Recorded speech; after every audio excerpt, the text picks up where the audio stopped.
ಈ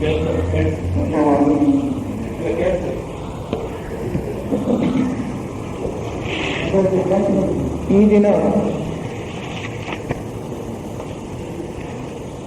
ಸೋದರ ಸಿ ಜಿನರಾಜ ದಾಸ ಅವರ ಬಗ್ಗೆ, ಅವರು ತೀರ್ಥಾಂಶಕ್ಕೆ ಸಲ್ಲಿಸಿರುವ ಸೇವೆ ಬಗ್ಗೆ ಮಾತನಾಡಬೇಕು ಅಂತ ಹೇಳಿ ನನಗೆ ವಿಧಿಸಿದ್ದಾರೆ. ಜಿನರಾಜ ದಾಸರು ಒಂದು ಅಪೂರ್ವ ವ್ಯಕ್ತಿ. ಅವ್ರದ್ದೇ ಆಗಿರ್ತಕ್ಕಂಥ ಒಂದು ಬಹಳ ಉತ್ಕೃಷ್ಟವಾದ ವ್ಯಕ್ತಿತ್ವವನ್ನು ಅವರು ಹೊಂದಿದ್ರು. ನಮ್ಮಲ್ಲಿ ಕೆಲವರಿಗೆ ಅವರ ಪರಿಚಯ ಇದೆ, ಸ್ವಲ್ಪ ಹಳೆಯ ಸದಸ್ಯರಾದವರಿಗೆ. ಎಷ್ಟು ಜನ ನಿಮ್ಮಲ್ಲಿ ಅವರನ್ನ ನೋಡಿದ್ರಿ, ಅವರ ಉಪನ್ಯಾಸಗಳನ್ನ ಕೇಳಿದ್ರು ನನಗೆ ಗೊತ್ತಿಲ್ಲ.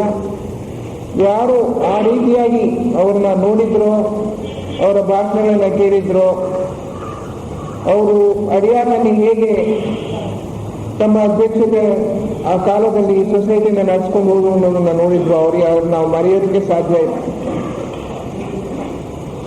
ಅವರು ಹುಟ್ಟಿದ್ದು, ಅವ್ರ ಫೋಟೋ ಏನಾದ್ರು ಹಾಕಿದ್ಯಾ? ಇಲ್ಲ, ಅಲ್ಲಿ ಮೇನ್ ಹಾಲ್ನಲ್ಲಿ ಇರಬೇಕು ಅವ್ರ ಫೋಟೋ. ಅವ್ರು ಹುಟ್ಟಿದ್ದು ಸಿಮ್ಲಾ ದ್ವೀಪದಲ್ಲಿ, ಅದೇ ಶ್ರೀಲಂಕಾದಲ್ಲಿ ಒಂದು ಸಿಂಹಳ ಹಿಂದೂ ಮತದಿಂದ ಜನಿಸಿದ ಒಂದು ಸಿಂಹಳ ಜನಾಂಗದ ಕುಟುಂಬದಲ್ಲಿ ಹುಟ್ಟಿದ್ರು. ಅವರ ತಂದೆ ತಾಯಿಗಳಿದ್ರು ಕೂಡ ಬೌದ್ಧ ಮತೀಯರು. 1875ನೇ ಇಸ್ವಿಯಲ್ಲಿ ಅವರು ಜನ್ಮ ತಾಳಿದ್ರು. ಅವರು ಇನ್ನೂ ಕೂಡ ಕೇವಲ 13 ವರ್ಷ ವಯಸ್ಸಾಗಿದ್ದಾಗಲೇ ಯೋಗಿ ಲೆಡ್ಬಿಟರ್ ಅವರು ಅಲ್ಲಿಗೆ ಹೋಗಿದ್ರು.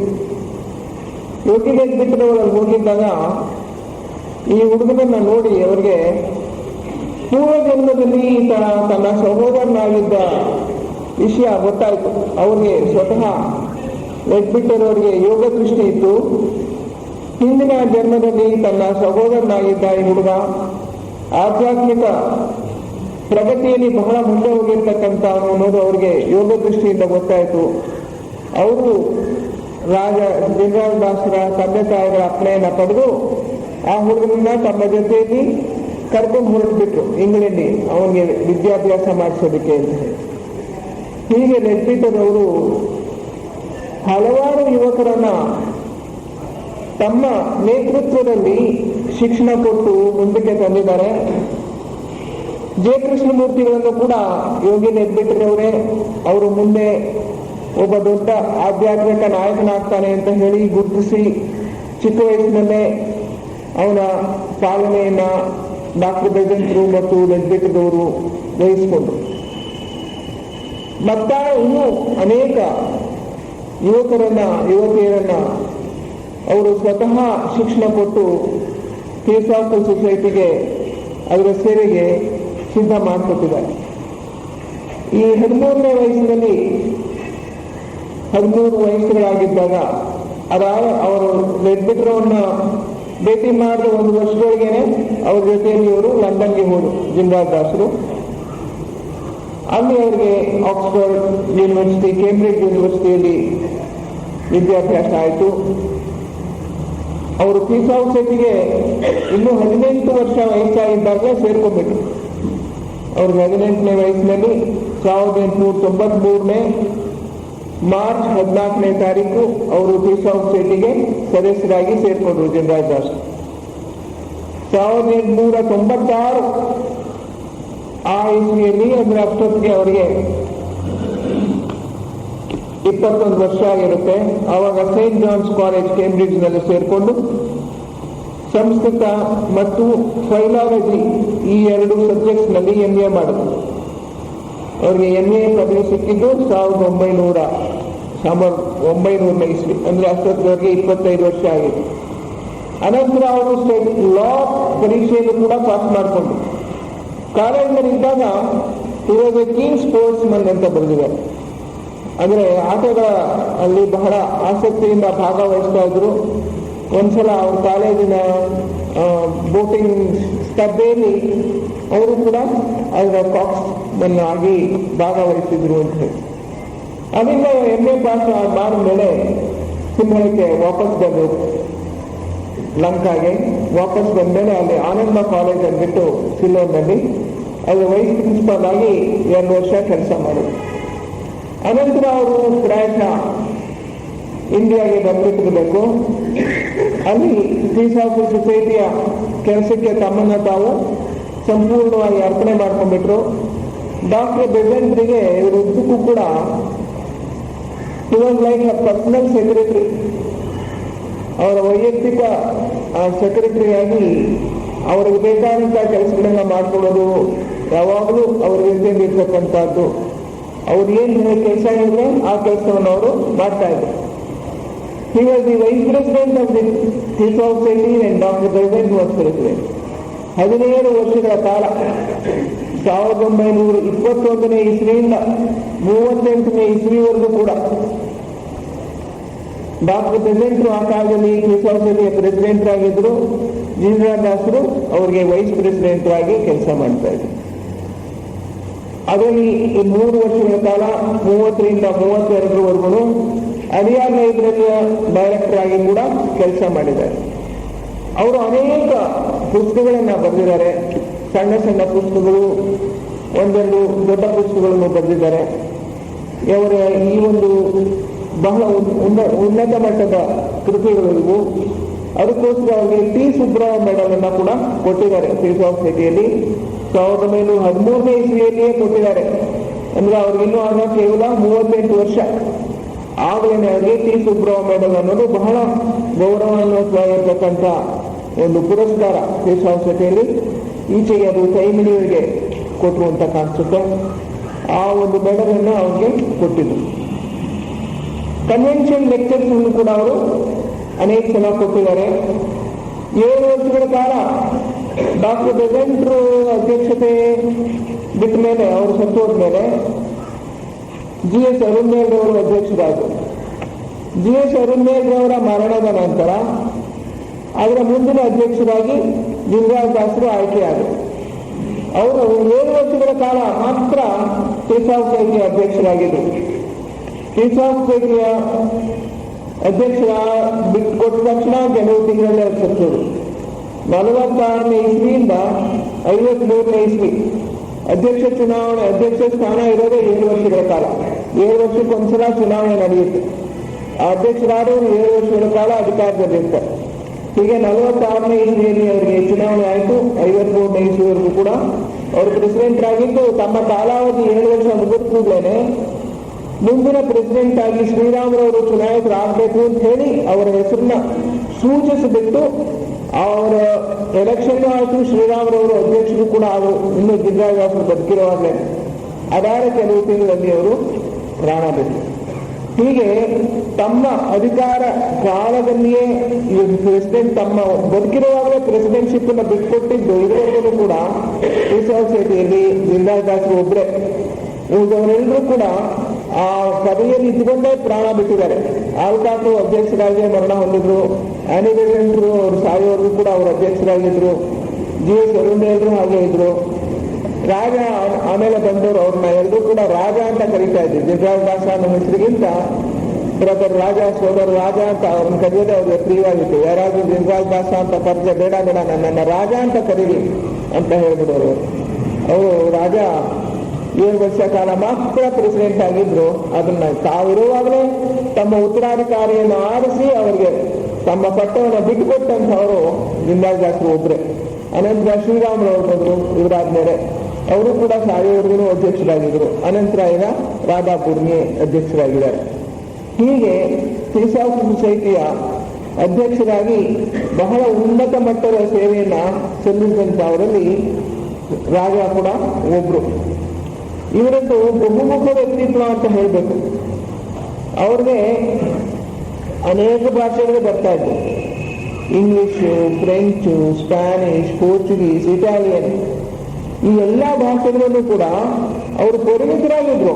ಬರೀ ಕಲಿಯೋದಲ್ಲ, ಪರಿಣಿತರಾಗಿದ್ದು ಅದರಲ್ಲಿ ಭಾಷಣಗಳನ್ನ ಕೊಡ್ತಾ ಇದ್ರು. ಯುರೋಪ್ನಲ್ಲಿ ಪ್ರವಾಸ ಮಾಡ್ತಾ ಇದ್ದಾಗ ಆಯಾ ದೇಶಗಳಿಗೆ ಹೋದಾಗ ಆಯಾ ಭಾಷೆಯಲ್ಲಿ ಅವರು ಮಾತನಾಡಿ ಅಲ್ಲಿಯ ಜನರ ಮೆಚ್ಚುಗೆ ಗಳಿಸ್ತಾ ಇದ್ರು. ಆಮೇಲೆ ಇವರ ಪುಸ್ತಕಗಳು ಕೂಡ ಎಲ್ಲ ಅನೇಕ ಭಾಷೆಗಳಿಗೆ ತರ್ಜುಮೆ ಆಗಿದೆ. ಅವರಿಗೆ ಅವರ ಪುಸ್ತಕಗಳಲ್ಲಿ ಅತ್ಯುತ್ತಮವಾಗಿರ್ತಕ್ಕಂಥದ್ದು ಅಂದ್ರೆ ಫಸ್ಟ್ ಪ್ರಿನ್ಸಿಪಲ್ಸ್ ಆಫ್ ಥಿಯಾಸಫಿ. ಅದೀಗ ಪ್ರಿಂಟ್ನಲ್ಲೇ ಇಲ್ಲ. ಯಾಕೆಂದ್ರೆ ಫಿಲಾಸಫಿಯ ಮೂಲ ತತ್ವಗಳನ್ನ ಇದು ಬಹಳ ಚೆನ್ನಾಗಿ ಇಂಗ್ಲಿಷ್ನಲ್ಲಿ ಒಂದು ಸೈಂಟಿಸ್ಟ್ ಪಾಯಿಂಟ್ ಆಫ್ ವ್ಯೂ ಇಂದ ವೈಜ್ಞಾನಿಕ ದೃಷ್ಟಿಯಿಂದ ಬರೆದಿದ್ದಾರೆ ಈ ಪುಸ್ತಕ. ಫಸ್ಟ್ ಪ್ರಿನ್ಸಿಪಲ್ಸ್ ಆಫ್ ಥಿಯಾಸಫಿ ಅನ್ನೋದು ಸುಮಾರು 300-350 ಪೇಜ್ ಇದೆ. 450 ಪೇಜ್. ಈ ಗ್ರಂಥವನ್ನ ಈಚೆಗೆ ಪ್ರಿಂಟ್ ಮಾಡ್ತಾನೆ ಇಲ್ಲ. ನಾವು ಕೇಳ್ತೀವಿ ಅಂತಂದ್ರೆ ಅವರು ಹೇಳೋರೇನು, TPH ಅಮೆರಿಕಾದಲ್ಲಿ ಕೆಲವರು ಇದಕ್ಕೆ ಅಬ್ಜೆಕ್ಟ್ ಮಾಡೋದು. ಯಾಕೆಂದ್ರೆ ಇದರಲ್ಲಿ ಮಹಾವಂಶಗಳ ವಿಷಯ ಹೇಳುವಾಗ, ರೂಟ್ ರೇಟ್ ಹೇಳುವಾಗ ಥರ್ಡ್ ರೂಟ್ ರೇಟ್, 3ನೇ ಮಹಾವಂಶ, ಅದರಲ್ಲಿದ್ದಂತಹ ವ್ಯಕ್ತಿಗಳು ನೀಗ್ರೋಸ್ ಅಂಡ್ ನೀಗ್ರಾಯ್ಡ್ಸ್ ಅಂತ ಹೇಳಿ ಅವ್ರದ್ದು ಒಂದೆರಡು ಪಿಕ್ಚರ್ ಹಾಕಿದ್ದಾರೆ. ನೀಗ್ರೋ ಮುಖ ಹೇಗಿರುತ್ತೆ. ಫೋರ್ತ್ ರೂಟ್ ರೇಸ್ ಮಂಗೋಲಿಯನ್, 5ನೇ ಮಹಾವಂಶ ಆರ್ಯನ್ ರೂಟ್ ರೇಸ್ ಅಂತ ಹೇಳಿ ಆ ಪಿಕ್ಚರ್ಗಳು ಹಾಕಿದ್ದಾರೆ. ಈ ನೀಗ್ರೋನ ಪದವನ್ನ ಈಗ ಅಲ್ಲಿ ಅಮೆರಿಕಾದಲ್ಲಿ ಬಳಸಿದ್ರೆ ಜನಗಳಿಗೆ ಅಲ್ಲಿ ಇಷ್ಟ ಇಲ್ಲ. ಅವ್ರಿಗೆ ಬ್ಲಾಕ್ಸ್ ಅಂತ ಕರಿಬೇಕು, ನೀಗ್ರೋಸ್ ಅಂತ ಕರೆದ್ರೆ ಆಗಲ್ಲ. ಇದನ್ನ ಬ್ಲಾಕ್ಸ್ ಅಂತ ಬದಲಾಯಿಸ್ಬಿಟ್ಟು ರೀಪ್ರಿಂಟ್ ಮಾಡ್ಬೋದು, ಅಥವಾ ಬೇಕಿದ್ರೆ ಆ ಒಂದು ಚಾಪ್ಟರ್ನ ತೆಗೆದುಹಾಕಿ ರೀಪ್ರಿಂಟ್ ಮಾಡಿದ್ರು ಕೂಡ ಬಹಳ ಉತ್ತಮವಾಗಿರ್ತಕ್ಕಂಥ ಪುಸ್ತಕ. ಆದರೆ ಯಾಕೋ ಫಿಲಾಸಫಿಕಲ್ ಪಬ್ಲಿಷಿಂಗ್ ಹೌಸ್ನವರು ಮನಸ್ಸು ಮಾಡಿಲ್ಲ. ಅದನ್ನ ಬೇಕು ಅಂತ ಈಗ ಕೇಳಿದ್ರು ಕೂಡ ಈ ಕೃತಿಗಳ ಪ್ರತಿಗಳು ನಮಗೆ ಸಿಗೋದಿಲ್ಲ. ಅತ್ಯುತ್ತಮವಾಗಿರೋ ಪುಸ್ತಕ ಅಂತ ನಾನು ಹೇಳ್ತೇನೆ, ಯಾರು ಬೇಕಾದ್ರೂ ಕೂಡ. ಸ್ವಲ್ಪ ಸೈನ್ಸ್ ಓದಿರ್ತಕ್ಕಂಥ ಅವ್ರಿಗೆ ಥಿಯಾಸಫಿಯ ಪರಿಚಯ ಮಾಡಬೇಕು ಅಂತ ಹೇಳಿದ್ರೆ ಈ ಫಸ್ಟ್ ಪ್ರಿನ್ಸಿಪಲ್ಸ್ ಆಫ್ ಥಿಯಾಸಫಿ ಅತ್ಯುತ್ತಮವಾಗಿರ್ತಕ್ಕಂಥ ಗ್ರಂಥ. ಇದನ್ನ ನಾನು ಓದಿದಾಗ ನನಗೆ ಬಹಳ ಮಟ್ಟಿಗೆ ನನ್ನ ಮನಸ್ಸಿನ ಮೇಲೆ ಇದು ಬೆಳಕು ಚೆಲ್ತು. ಇವತ್ತು ಕೂಡ ನಾನು ಈ ಪುಸ್ತಕವನ್ನು ಪದೇ ಪದೇ ಓದ್ತಾ ಇರ್ತೇನೆ. ಯಾವ ಒಂದು ಸಂದೇಹ ಬಂದರೂ ಇದಕ್ಕೆ ನಾನು ರೆಫರ್ ಮಾಡ್ತಾ ಇರ್ತೇನೆ. ಇಂಥ ಒಂದು ಮೂಲ ಕೃತಿಯನ್ನ ಜಿಂದ್ರಾದಾಸರು ಫಿಲಾಸಫಿಕಲ್ ಸೊಸೈಟಿಗೆ ಕೊಟ್ಟಿದ್ದಾರೆ. ಇವಾಗ ಅವರು ಇನ್ನೂ ಬೇಕಾದಷ್ಟು ಪುಸ್ತಕಗಳು ಬರೆದಿದ್ದಾರೆ, ಸಣ್ಣ ಸಣ್ಣ ಪುಸ್ತಕಗಳು. ದ ಮೀಡಿಯೇಟರ್ ಅಂತ ಹೇಳಿ ಒಂದು ಪುಸ್ತಕ, ಪ್ರಾಕ್ಟಿಕಲ್ ಥಿಯಾಸಫಿ ಅಂದ್ರೆ ನಮ್ಮ ದಿನ ಜೀವನದಲ್ಲಿ ನಾವು ಹೇಗೆ ಥಿಯಾಸಫಿನ ಅನುಷ್ಠಾನ ಮಾಡ್ಬೋದು ಅನ್ನೋದ್ರ ಬಗ್ಗೆ ಒಂದು ಪುಸ್ತಕ ಇದೆ. The personality of H.P. Blavatsky, A short biography and Annie Besant ಒಂದು ಪುಟ್ಟ ಒಂದು ಚರಿತ್ರೆ, ಅವ್ರ ಚರಿತ್ರೆಯ ಬಗ್ಗೆ ಒಂದು ಪುಟ್ಟ ಪುಸ್ತಕ. ಅದಲ್ಲದೆ ಇನ್ನೂ ಬೇಕಾದ ಪುಸ್ತಕಗಳಿವೆ. In his name, is and is to be, flowers and gardens, art and the emotions, what theosophist believe, ಥಿಯಾಸಫಿಸ್ಟ್ಗಳು ನಂಬುವುದು ಏನನ್ನ, ಲೈಫ್ ಮೋರ್ ಲೈಫ್, ಜೀವನ, ಜೀವ ಚೈತನ್ಯ, ಮತ್ತಷ್ಟು ಜೀವ ಚೈತನ್ಯ, Abul Fazal and Akbar, nature of mysticism ಅಂದ್ರೆ ರಹಸ್ಯ ಯೋಗ ಮಾರ್ಗ ಅಂತ ಕರಿಬಹುದು, ಅಥವಾ ನೇರವಾದ ಅನುಭವ ಮಾರ್ಗ ಅಂತ ಕರಿಬಹುದು. ಅನುಭವ ಮಾರ್ಗದ ಸ್ವರೂಪ ಏನು, ರಿಲೀಸ್ ಬಿಡುಗಡೆ, ದಿ ವಂಡರ್ ಚೈಲ್ಡ್ ಆಶ್ಚರ್ಯಕರವಾಗಿರ್ತಕ್ಕಂಥ ಮಗು, ಸೀಕ್ರೆಟ್ ಆಫ್ ದಿ ಏಜಸ್ ಯುಗ ಯುಗಾಂತರಗಳ ರಹಸ್ಯ, ದಿ ಲಾ ಆಫ್ ಕ್ರೈಸ್ಟ್ ಕ್ರೈಸ್ತನ ನಿಯಮ, ಕ್ರೈಸ್ಟ್ ಅಂಡ್ ಬುದ್ಧ ಕ್ರಿಸ್ತ ಮತ್ತು ಬುದ್ಧನನ್ನು ಹೋಲಿಸಿ ಒಂದು ಪುಸ್ತಕ ಬರೆದಿದ್ದಾರೆ. What we shall teach theosophy ಉಳಿದವರಿಗೆ ಏನನ್ನ ಬೋಧಿಸುತ್ತೆ, spiritual factor in national life ನಮ್ಮ ಸಾರ್ವಜನಿಕ ಜೀವನದಲ್ಲಿ ಆಧ್ಯಾತ್ಮಿಕ ಇದು ಯಾವುದಿದೆ, ಆಧ್ಯಾತ್ಮಿಕ ಅಂಶ ಯಾವುದು, ಹೇಗಿರಬೇಕು, ದಿ ಡಿವೈನ್ ವಿಷನ್ ದೈವಿಕ ದರ್ಶನ, ಗಾಡ್ ಥಿಂಗ್ ಚೇಂಜ್ ಮನುಷ್ಯರೆಲ್ಲರೂ ಕೂಡ ಮನುಷ್ಯರ ಆತ್ಮಗಳು ದೇವರ ಅಂಶಗಳೇನೆ, ಆದರೆ ಅವರು ಸಂಕೋಲೆಯಲ್ಲಿ ಬದ್ಧರಾಗಿದ್ದಾರೆ ಅಂತ ಹೇಳಿ ಅದೊಂದು ಪುಸ್ತಕ. ಸಂಕೋಲೆಯಲ್ಲಿರ್ತಕ್ಕಂಥ ದೇವರುಗಳು ಅಥವಾ ದೇವತೆಗಳು, ಕರ್ಮಲೆಸ್ನೆಸ್ ಕರ್ಮವಿಲ್ಲದೆ ಕೆಲಸ ಮಾಡೋದು ಹೇಗೆ, ಗೋಥೆಸ್ ಪಾಸ್ಟ್ ಅದು ಒಬ್ಬ ಆಂಗ್ಲ ಕವಿಯ ಬಗ್ಗೆ ಅವನ ಕೃತಿಯ ಬಗ್ಗೆ ಬರೆದಿರ್ತಕ್ಕಂಥ ಪುಸ್ತಕ. How we remember our past lives ನಮ್ಮ ಹಿಂದಿನ ಜನ್ಮಗಳನ್ನು ನಾವು ಹೇಗೆ ನೆನಪಿಸ್ಕೊಳ್ತೇವೆ, ಸ್ಮೃತಿಗೆ ತಂದ್ಕೊಳ್ತೇವೆ. The message of the future ಭವಿಷ್ಯದ ಒಂದು ವಾಣಿ. ಈ ರೀತಿಯಾಗಿ ಇನ್ನೂ ಇದೆಲ್ಲ ಕೆಲವನ್ನ ಮಾತ್ರ ಇದನ್ನ ಬರ್ಕೊಂಡಿದ್ದೇವೆ. ಇನ್ನು ಹೀಗೆ ಸಣ್ಣ ಸಣ್ಣ ಸಣ್ಣ ಪುಸ್ತಕಗಳು ಬೇಕಾದಷ್ಟು ಅವರು ಬರೆದಿದ್ದಾರೆ. ಅವೆಲ್ಲ ಕೆಲವು ಕವನ ರೂಪದಲ್ಲಿವೆ. He was a poet as well. ಅವರ ಉಪನ್ಯಾಸಗಳು ಬಹಳ ಉನ್ನತ ಮಟ್ಟದಲ್ಲಿ ಇರ್ತಾ ಇದ್ವು. ಮೊದಲನೇ ಬಹಳ ಪರಿಷ್ಕಾರವಾಗಿ ಸಿದ್ಧ ಮಾಡ್ಕೊಂಡ್ಬಿಡ್ತಾ ಇದ್ರು ನೋಟ್ಸ್. ಲೆಕ್ಚರ್ ನೋಟ್ಸ್ ಅಂತ ಅವರು ಒಂದು ಪುಸ್ತಕ ಬರೆದಿದ್ದಾರೆ.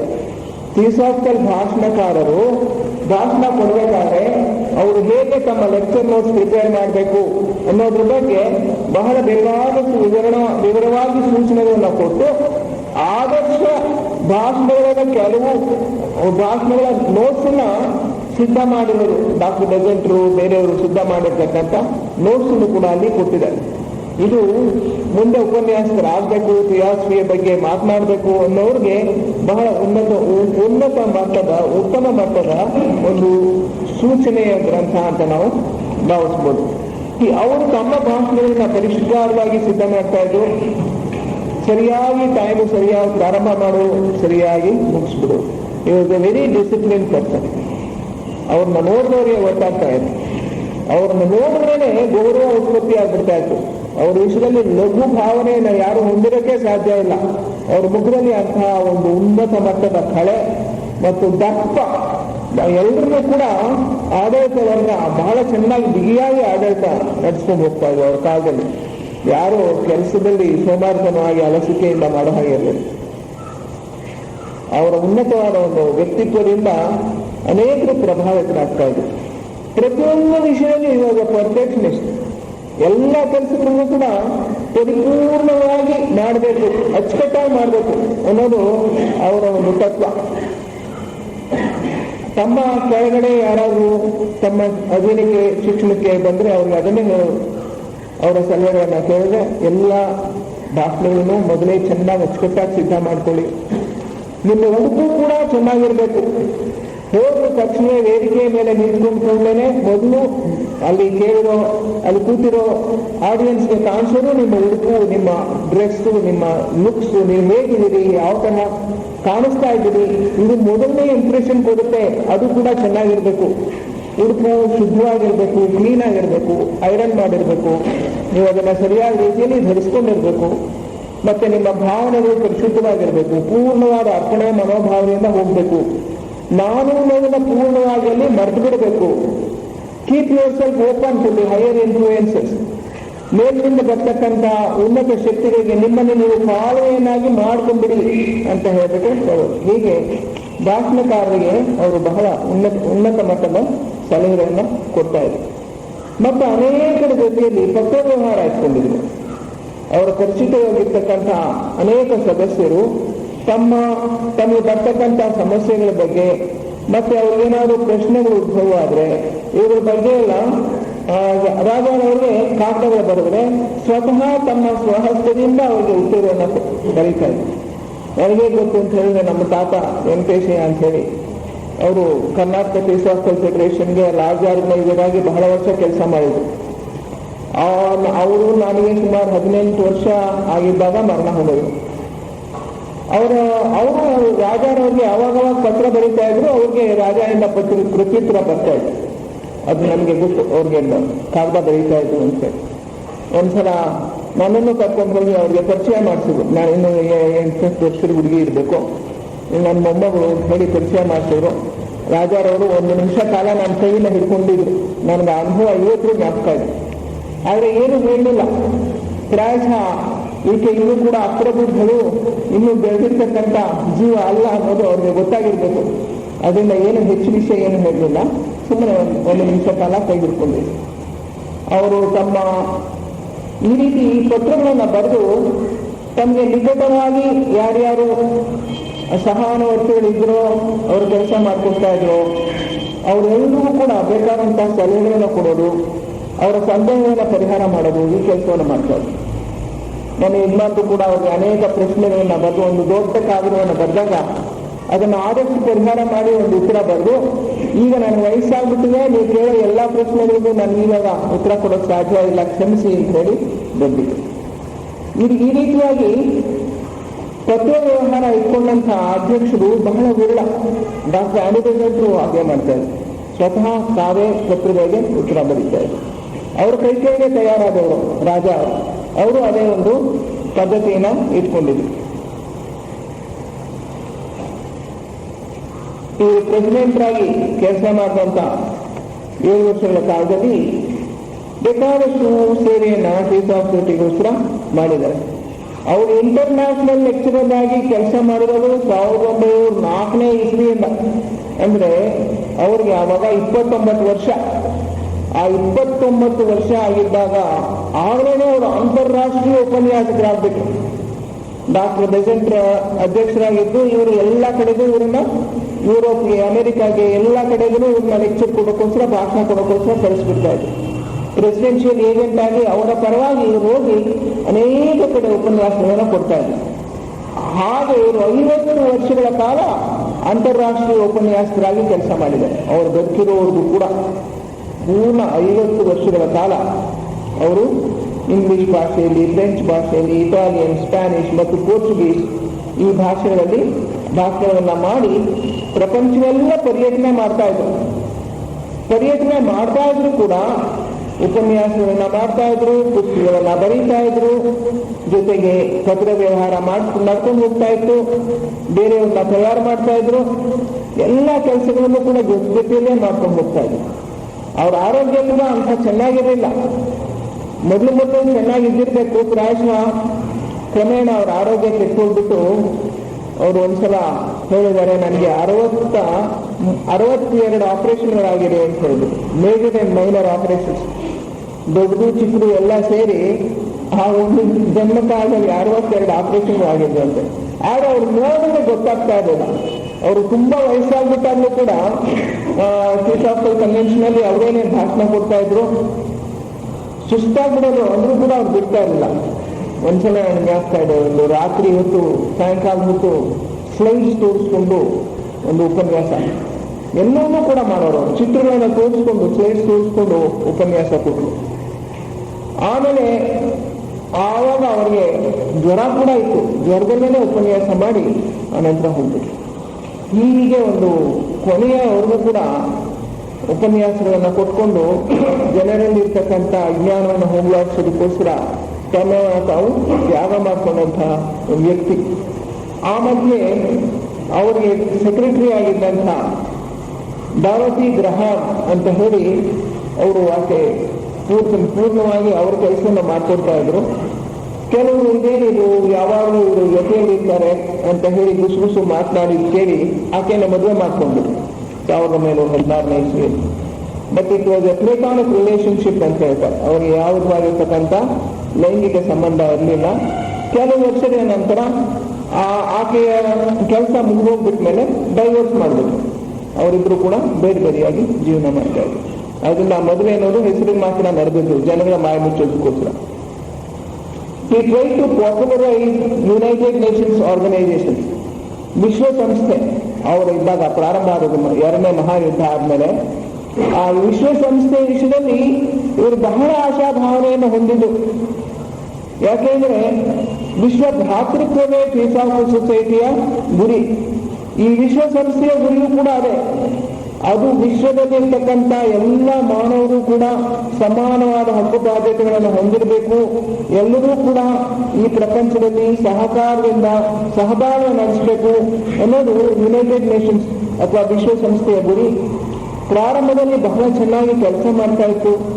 ಎಲ್ಲರೂ ಕೂಡ ಇದರ ಬಗ್ಗೆ ಆಶಾಭಾವನೆಗಳನ್ನು ಇಟ್ಕೊಂಡಿದ್ದು. ಇನ್ಮೇಲೆ ಪ್ರಪಂಚದಲ್ಲಿ ಯುದ್ಧ ನಡಿಬೇಕಾದ್ದೇ ಇಲ್ಲ, ಎಲ್ಲ ಯುದ್ಧಗಳಿಗೂ ಕೂಡ ಇದು ಸಮಸ್ಯೆಯನ್ನು ಬಗೆಹರಿಸ್ಬಿಡುತ್ತೆ. ಯಾವ ರಾಷ್ಟ್ರಗಳಿಗೆ ವಿವಾದಗಳು ಬಂದರೂ ಕೂಡ ಯುನೈಟೆಡ್ ನೇಷನ್ಸ್ ಅದು ಆ ವಿವಾದಗಳನ್ನು ಪರಿಹರಿಸಿ ಪ್ರಪಂಚದಲ್ಲಿ ಯುದ್ಧ ನಡೀದೇ ಇರೋ ಹಾಗೆ ನೋಡ್ಕೊಳ್ಳುತ್ತೆ ಅಂತ ಹೇಳಿ ನಾವೆಲ್ಲರೂ ಆ ಕಾಲದಲ್ಲಿ ನಂಬ್ಕೊಂಡಿದ್ವಿ. ಆ ಯುನೈಟೆಡ್ ನೇಷನ್ಸ್ ಆರ್ಗನೈಸೇಷನ್ಸ್ ಅನ್ನ ಇವರು ಬಹಳವಾಗಿ ಒತ್ತಾಸೆ ಕೊಟ್ಟು ಅದನ್ನ ಪ್ರಪಂಚದಲ್ಲೆಲ್ಲ ಅದರ ಮಹತ್ವವನ್ನ ಎಲ್ರಿಗೂ ತಿಳಿಸ್ಬೇಕು. ಅದು ತನ್ನ ಕೆಲಸವನ್ನು ಮತ್ತಷ್ಟು ಚೆನ್ನಾಗಿ ಮಾಡೋ ಹಾಗೆ ಜನರು ಅದಕ್ಕೆ ಒತ್ತಾಸೆ ಕೊಡಬೇಕು ಅನ್ನೋ ದೃಷ್ಟಿಯಿಂದ ಅವರ ಭಾಷಣಗಳನ್ನೆಲ್ಲ ಹೋದ ಕಡೆಯೆಲ್ಲ ಯುನೈಟೆಡ್ ನೇಷನ್ಸ್ ಬಗ್ಗೆ ತಮ್ಮ ಅಭಿಪ್ರಾಯವನ್ನು ಹೇಳಿ ಅದರ ಕೆಲಸವನ್ನು ಚೆನ್ನಾಗಿ ಮಾಡೋದಕ್ಕೆ ನೀವು ಮತ್ತಷ್ಟು ಸಹಕಾರ ಕೊಡಿ ಅಂತ ಹೇಳ್ಬಿಟ್ಟು ಹೇಳ್ತಾ ಇದ್ರು. ನನಗೆ ಆಗ್ತಾ ಇದೆ ಆವಾಗ ಯುನೈಟೆಡ್ ನೇಷನ್ಸ್ ಅದು ಪ್ರಾರಂಭ ಆದ ದಿನ ಅಕ್ಟೋಬರ್ 24 ಎಲ್ಲ ಫಿಲಾಸಫಿಕಲ್ ರಾಜ್ಯಗಳಲ್ಲೂ ಕೂಡ ಅದನ್ನು ಆ ದಿನವನ್ನು ಆಚರಣೆ ಮಾಡ್ತಾ ಇದ್ವಿ.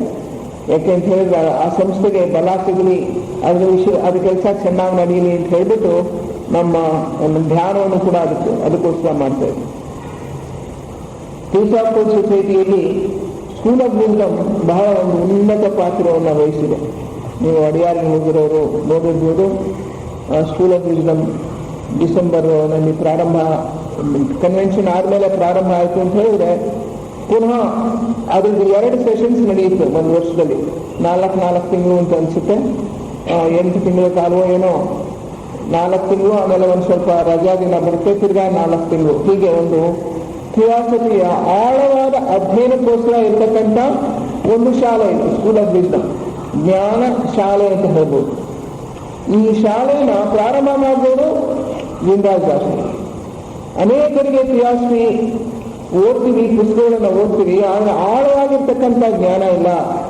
ಈ ಆಳವಾದ ಜ್ಞಾನ ಥಿಯೋಸಾಫಿಕಲ್ ವರ್ಕರ್ಸ್ಗೆ, ಯಾರು ಥಿಯೋಸಾಫಿಕಲ್ ಸೊಸೈಟಿಯ ಕೆಲಸವನ್ನು ಮಾಡ್ತಾರೋ ಅಂಥವ್ರಿಗೆ ಒಂದು ಆಳವಾದ ಜ್ಞಾನ ಇರಬೇಕು ಥಿಯೋಸಾಫಿಕಲ್ ಸೊಸೈಟಿಯ ಗ್ರಂಥಗಳ ಬಗ್ಗೆ. ಸ್ವತಃ ಅವರು ಆ ಅಧ್ಯಯನವನ್ನು ಬೀಳಿಸುವಂಥವ್ರಾಗಬೇಕು ಅಂತ ಹೇಳಿ ನಮ್ಮ ಅನುಷ್ಠಾನ ಮತ್ತು ನಮ್ಮ ಅಧ್ಯಯನ ಇವುಗಳನ್ನು ಪ್ರೋತ್ಸಾಹಿಸೋದಕ್ಕೋಸ್ಕರ ಈ ಒಂದು ಶಾಲೆಯನ್ನು ಅವರು ಪ್ರಾರಂಭ ಮಾಡಿದರು, ಸ್ಕೂಲ್ ಆಫ್ ವಿಸ್ಡಮ್ ಅಂತೇಳಿ. 1949ನೇ ಇಸ್ವಿಯಲ್ಲಿ ಅಂದರೆ ಅವರು ಅಧ್ಯಕ್ಷರಾಗಿದ್ದಾಗ ಈ ಶಾಲೆ ಪ್ರಾರಂಭ ಆಯಿತು. ಅದು ಇವತ್ತಿಗೂ ಕೂಡ ನಡ್ಕೊಂಡು ಹೋಗ್ತಾ ಇತ್ತು.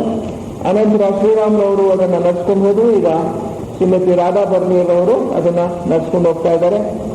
ಉನ್ನತ ಮಟ್ಟದ ಥಿಯೋಸಾಫಿಕಲ್ ನಾಯಕರು ಯಾರಾದರೂ ಕೂಡ ಅಲ್ಲಿ ಎಲ್ಲ ಸ್ಟಡೀಸ್ಗೆಲ್ಲ ಡೈರೆಕ್ಟರ್ ಆಗಿದ್ಕೊಂಡು ನಡೆಸ್ಕೊಡ್ತಾರೆ. ರಹೀಮ್ ಮೆಹತಾರ್ ಅವರು ಒಂದ್ಸಲ, ಎಷ್ಟೋ ಸಲ ಅವರು ಡೈರೆಕ್ಟರ್ ಆಗಿದ್ರು. ಆಮೇಲಿಂದ ನಾನೊಮ್ಮೆ ಹೋಗಿದ್ದಾಗ, ಈಗ 5-6 ವರ್ಷಗಳಲ್ಲಿ ಹೋಗಿದ್ದಾಗ, ಅಲ್ಲಿ ಒಬ್ಬರು ಜಡ್ಜ್, ರಿಟೈರ್ಡ್ ಜಡ್ಜ್ ಒಬ್ರು, ಅವರು ಅದನ್ನು ನಡೆಸ್ಕೊಂಡು ಹೋಗ್ತಾ ಇದ್ರು. ಹೀಗೆ ಯಾರಾದರೂ ಒಬ್ಬ ಉನ್ನತ ಮಟ್ಟದ ನಾಯಕರು ಚೆನ್ನಾಗಿ ಸ್ವತಃ ಶ್ರದ್ಧೆಯಿಂದ ಓದಿರ್ತಕ್ಕಂಥವ್ರು ಈ ಪ್ರೋಗ್ರಾಮನ್ನು ನಡೆಸ್ಕೊಂಡು ಹೋಗ್ತಾರೆ. ಅಲ್ಲಿ ಇಬ್ರು ಹೋಗ್ತಾರೆ. 4 ತಿಂಗಳು ಒಬ್ರು ಡೈರೆಕ್ಟರ್ ಆಗಿರ್ತಾರೆ, ಇನ್ನೊಂದು 4 ತಿಂಗಳು ಮತ್ತೊಬ್ರು ಡೈರೆಕ್ಟರ್ ಆಗಿರ್ತಾರೆ. ಈ ಸ್ಕೂಲ್ ಆಫ್ ವಿಸ್ಡಮ್ ಇವರ ಕಾಲದಲ್ಲಿ ಪ್ರಾರಂಭ ಆಯಿತು. ಇನ್ನೊಂದು ಮುಖ್ಯವಾಗಿರ್ತಕ್ಕಂಥ ಇವರ ಸೇವೆ ಏನಪ್ಪಾ ಅಂತ ಹೇಳಿ ಅವರು ಸಲ್ಲಿಸಿರೋದು ಅಕಲ್ಟ್ ಕೆಮಿಸ್ಟ್ರಿ ಅಂತ ಹೇಳಿ ಒಂದು ಪುಸ್ತಕವನ್ನ ಅವರ ಕಾಲದಲ್ಲಿ ಪಬ್ಲಿಷ್ ಆಯಿತು. ಆ ಅಕಲ್ಟ್ ಕೆಮಿಸ್ಟ್ರಿ ಅಂತ ಹೇಳಿದ್ರೆ ರಹಸ್ಯವಾಗಿರ್ತಕ್ಕಂಥ ಅಥವಾ ಗುಪ್ತವಾಗಿರ್ತಕ್ಕಂಥ ರಸಾಯನ ಶಾಸ್ತ್ರ ಅಂತ ಹೇಳ್ಬೋದು. ನಾವು ಅನ್ಕೋಬಹುದು ಕೆಮಿಸ್ಟ್ರಿಗೂ ಥಿಯಾಸಫಿಗೂ ಏನಪ್ಪ ಸಂಬಂಧ, ಕೆಮಿಸ್ಟ್ರಿ ಅನ್ನೋದು ವಿಜ್ಞಾನ ಶಾಖೆ, ಥಿಯಾಸಫಿ ಅನ್ನೋದು ಆಧ್ಯಾತ್ಮಿಕ ಜ್ಞಾನ, ಇದಕ್ಕೂ ಏನು ಸಂಬಂಧ ಅಂತ ಹೇಳಿ. ಥಿಯಾಸಫಿಯಲ್ಲಿ ಸೇರಿಲ್ಲದೆ ಇರ್ತಕ್ಕಂಥ ಯಾವುದೂ ಇಲ್ಲ. Theosophy includes everything. It is divine knowledge. Theosophia, theo ಅಂದ್ರೆ ದೇವರು, ಸೋಫಿಯಾ ಅಂದ್ರೆ ಜ್ಞಾನ, ದೇವರ ಬಗ್ಗೆ ತಿಳುವಳಿಕೆ, ದಿವ್ಯ ಜ್ಞಾನ ಅಥವಾ ಬ್ರಹ್ಮಜ್ಞಾನ ಅಂತ ಹೇಳಿ ಇದನ್ನ ತರ್ಜುಮೆ ಮಾಡ್ತೀವಿ. ಈ ದೇವರ ಬಗ್ಗೆ ತಿಳುವಳಿಕೆ ಅನ್ನುವಾಗ ದೇವರೇ ಈ ಪ್ರಪಂಚವನ್ನೆಲ್ಲ, ವಿಶ್ವವನ್ನೆಲ್ಲ ಸೃಷ್ಟಿ ಮಾಡಿರೋನು, ನಮ್ಮ ಪ್ರಪಂಚ ಮಾತ್ರವೇ ಅಲ್ಲ. ಈ ಸಮಸ್ತ ವಿಶ್ವವನ್ನು ಸೃಷ್ಟಿ ಮಾಡಿ ಅದನ್ನು ನಡ್ಸ್ಕೊಂಡು ಹೋಗ್ತಾ ಇರ್ತಕ್ಕಂಥದ್ದು ಆ ಭಗವಂತ. ಆದ್ರಿಂದ ಅವನು ಈ ಪ್ರಪಂಚದಲ್ಲಿ ಏನೇನೆಲ್ಲ ಮಾಡ್ತಾ ಇದ್ದಾನೋ ಅದೆಲ್ಲವೂ ಕೂಡ ಥಿಯಾಸಫಿ ಒಳಗಡೆ ಬರ್ತಕ್ಕಂಥದ್ದು. ಥಿಯಾಸಫಿ ಅನ್ನೋ ಪದ ಥಿಯೋಸಾಫಿಕಲ್ ಸೊಸೈಟಿಗಿಂತಲೂ ಬಹಳ ಹಳೆಯದು. ಥಿಯೋಸಾಫಿಕಲ್ ಸೊಸೈಟಿ ಪ್ರಾರಂಭ ಆಗಿದ್ದು 1875ನೇ ಇಸ್ವಿಯಲ್ಲಿ. ಈ ಥಿಯಾಸಫಿ ಅನ್ನೋ ಪದ ಅದಕ್ಕಿಂತಲೂ 300-400 ವರ್ಷಗಳ ಹಳೆಯದು. ಅದು ಗ್ರೀಕ್ ಭಾಷೆಯ ಪದ. ಆ ದೇವರ ಬಗ್ಗೆ ತಿಳುವಳಿಕೆ ಅನ್ನೋ ಪದವನ್ನ ಆ ಥಿಯಾಸಫಿ ಅನ್ನೋ ಪದ ಇತ್ತು, ಅದನ್ನ ಇವರು ಬಳಸ್ಕೊಂಡ್ರು ಅಷ್ಟೇ. ಥಿಯೋಸಾಫಿಕಲ್ ಸೊಸೈಟಿ ಅನ್ನೋರು ಆ ದೇವರ ಬಗ್ಗೆ ತಿಳುವಳಿಕೆ ಅನ್ನೋದ್ರಲ್ಲಿ ಎಲ್ಲ ಜ್ಞಾನ ಶಾಖೆಗಳು ಅಡಕವಾಗಿದೆ. ವೇದಾಂತವೂ ಸೇರಿದೆ, ತತ್ವಶಾಸ್ತ್ರವೂ ಸೇರಿದೆ, ಮತಗಳ ಮೂಲಕ ನಮಗೆ ಬರೋ ತಿಳುವಳಿಕೆಗಳು ಸೇರಿವೆ, ವಿಜ್ಞಾನದಿಂದ ನಮಗೆ ತಿಳ್ಕೊಳ್ತಕ್ಕಂಥ ಜ್ಞಾನವೂ ಕೂಡ ಇದರಲ್ಲಿ ಅಡಕವಾಗಿದೆ. ಅದರಿಂದ there is nothing outside the purview of theosophy. ಥಿಯಾಸಫಿಯ ಒಂದು ವೃತ್ತದೊಳಗೆ ಬರದೇ ಇರ್ತಕ್ಕಂಥದ್ದು ಯಾವುದೂ ಇಲ್ಲ. ಡಾಕ್ಟರ್ ಆನಿಬೆಸೆಂಟ್ರು ಮತ್ತು ವೆಡ್ಬಿಟರ್ ಅವರಿಬ್ಬರಿಗೂ ಕೂಡ ಯೋಗ ದೃಷ್ಟಿ ಇತ್ತು. ಸೂಕ್ಷ್ಮ ಲೋಕಗಳನ್ನ ಮತ್ತು ಸೂಕ್ಷ್ಮ ದೇಹಗಳನ್ನ ಸ್ವತಃ ನೋಡ್ತಕ್ಕಂಥ ಶಕ್ತಿ ಅವರಿಗಿತ್ತು. ಈಗ ಅವರು ಬಹಳ ಕಡಿಮೆ. ಜಿಂಜಾದಾಸಿಗೂ ಕೂಡ ಸ್ವಲ್ಪ ಮಟ್ಟಿಗೆ ಈ ಶಕ್ತಿ ಇತ್ತು. ಅವ್ರಿಗೆ ಕಾಮಲೋಕ ಕಾಣಿಸ್ತಾ ಇತ್ತು. ಅಶ್ರುವರ್ಣ ಅಂತ ನಾವು ಹೇಳ್ತೀವಲ್ಲ, ಈ ಕಾಮಲೋಕ ಅವ್ರಿಗೆ ಸ್ವಲ್ಪ ಮಟ್ಟಿಗೆ ಕಾಣಿಸ್ತಾ ಇತ್ತು. ಇದರಲ್ಲಿ ಫಸ್ಟ್ ಪ್ರಿನ್ಸಿಪಲ್ಸ್ ಆಫ್ ಥಿಯಾಸಫಿ ಬರೆದಿದ್ದಾರೆ. ಇನ್ವಿಸಿಬಲ್ ವರ್ಲ್ಡ್ಸ್ ಅಂತ ಇದರಲ್ಲಿ ಒಂದು ಚಾಪ್ಟರ್ ಇದೆ, ಅದೃಶ್ಯ ಲೋಕಗಳು ಅಂತ. ಆ ಚಾಪ್ಟರ್ ಬರೆಯುವಾಗ ಬರೀತಾರೆ, ನಾನು ಇದನ್ನ ಜಾವಾದಲ್ಲಿ ಕೂತ್ಕೊಂಡು ಬರೀತಾ ಇದ್ದೀನಿ. ಟೂರ್ನಲ್ಲಿಂದಾದ್ರೂ ಬರ್ಕೊಂಡು ಹೋಗೋರು ಅವರು. ಜಾವಾದಲ್ಲಿ ಕೂತ್ಕೊಂಡು ಬರೀತಾ ಇದ್ದೀನಿ, ನನಗೆ ಬೇಕಾದಷ್ಟು ಸೊಳ್ಳೆಗಳು ಕಚ್ತಾ ಇವೆ, ಸೊಳ್ಳೆಗಳು ಕಚ್ಚೋದ್ರ ಒಂದು ನೋವು ನಮ್ಗೆ ಗೊತ್ತಾಗ್ತಾ ಇದೆ. ಜೊತೆಗೆ ಇದಕ್ಕಿಂತಲೂ ಮೋರ್ ರಿಯಲ್ ವರ್ಲ್ಡ್, ಇದಕ್ಕಿಂತಲೂ ಹೆಚ್ಚು ಸತ್ಯವಾಗಿರ್ತಕ್ಕಂಥ ಒಂದು ಪ್ರಪಂಚ ನಮ್ಮ ಸುತ್ತ ಇರ್ತಕ್ಕಂಥದ್ದು, ಅದೇ ಅನುಭವ ನನಗಾಗ್ತಾ ಇದೆ. ಆ ಆಸ್ಟ್ರಲ್ ವರ್ಲ್ಡ್ ಅಥವಾ ಕಾಮಲೋಕ ನನ್ನ ಎದುರಿಗೆ ನನಗೆ ಕಾಣಿಸ್ತಾ ಇದೆ. ಕಣ್ಣು ಮುಚ್ಕೊಂಡ್ರೂ ಕಾಣಿಸುತ್ತೆ, ಕಣ್ಣು ಬಿಟ್ಟರೂ ಕಾಣಿಸುತ್ತೆ. ಅದು ಇದಕ್ಕಿಂತಲೂ ಭೂಲೋಕಕ್ಕಿಂತಲೂ ಹೆಚ್ಚು ಸತ್ಯವಾಗಿರ್ತಕ್ಕಂಥ ಲೋಕ ಅಂತ ಹೇಳಿ ಅವರು ಇದರಲ್ಲಿ ರೆಕಾರ್ಡ್ ಮಾಡಿ ಇಟ್ಟಿದೆ. ಅದರಿಂದ ಅವ್ರಿಗೂ ಸ್ವಲ್ಪ ಮಟ್ಟಿಗೆ ದಿವ್ಯ ದೃಷ್ಟಿ ಇತ್ತು.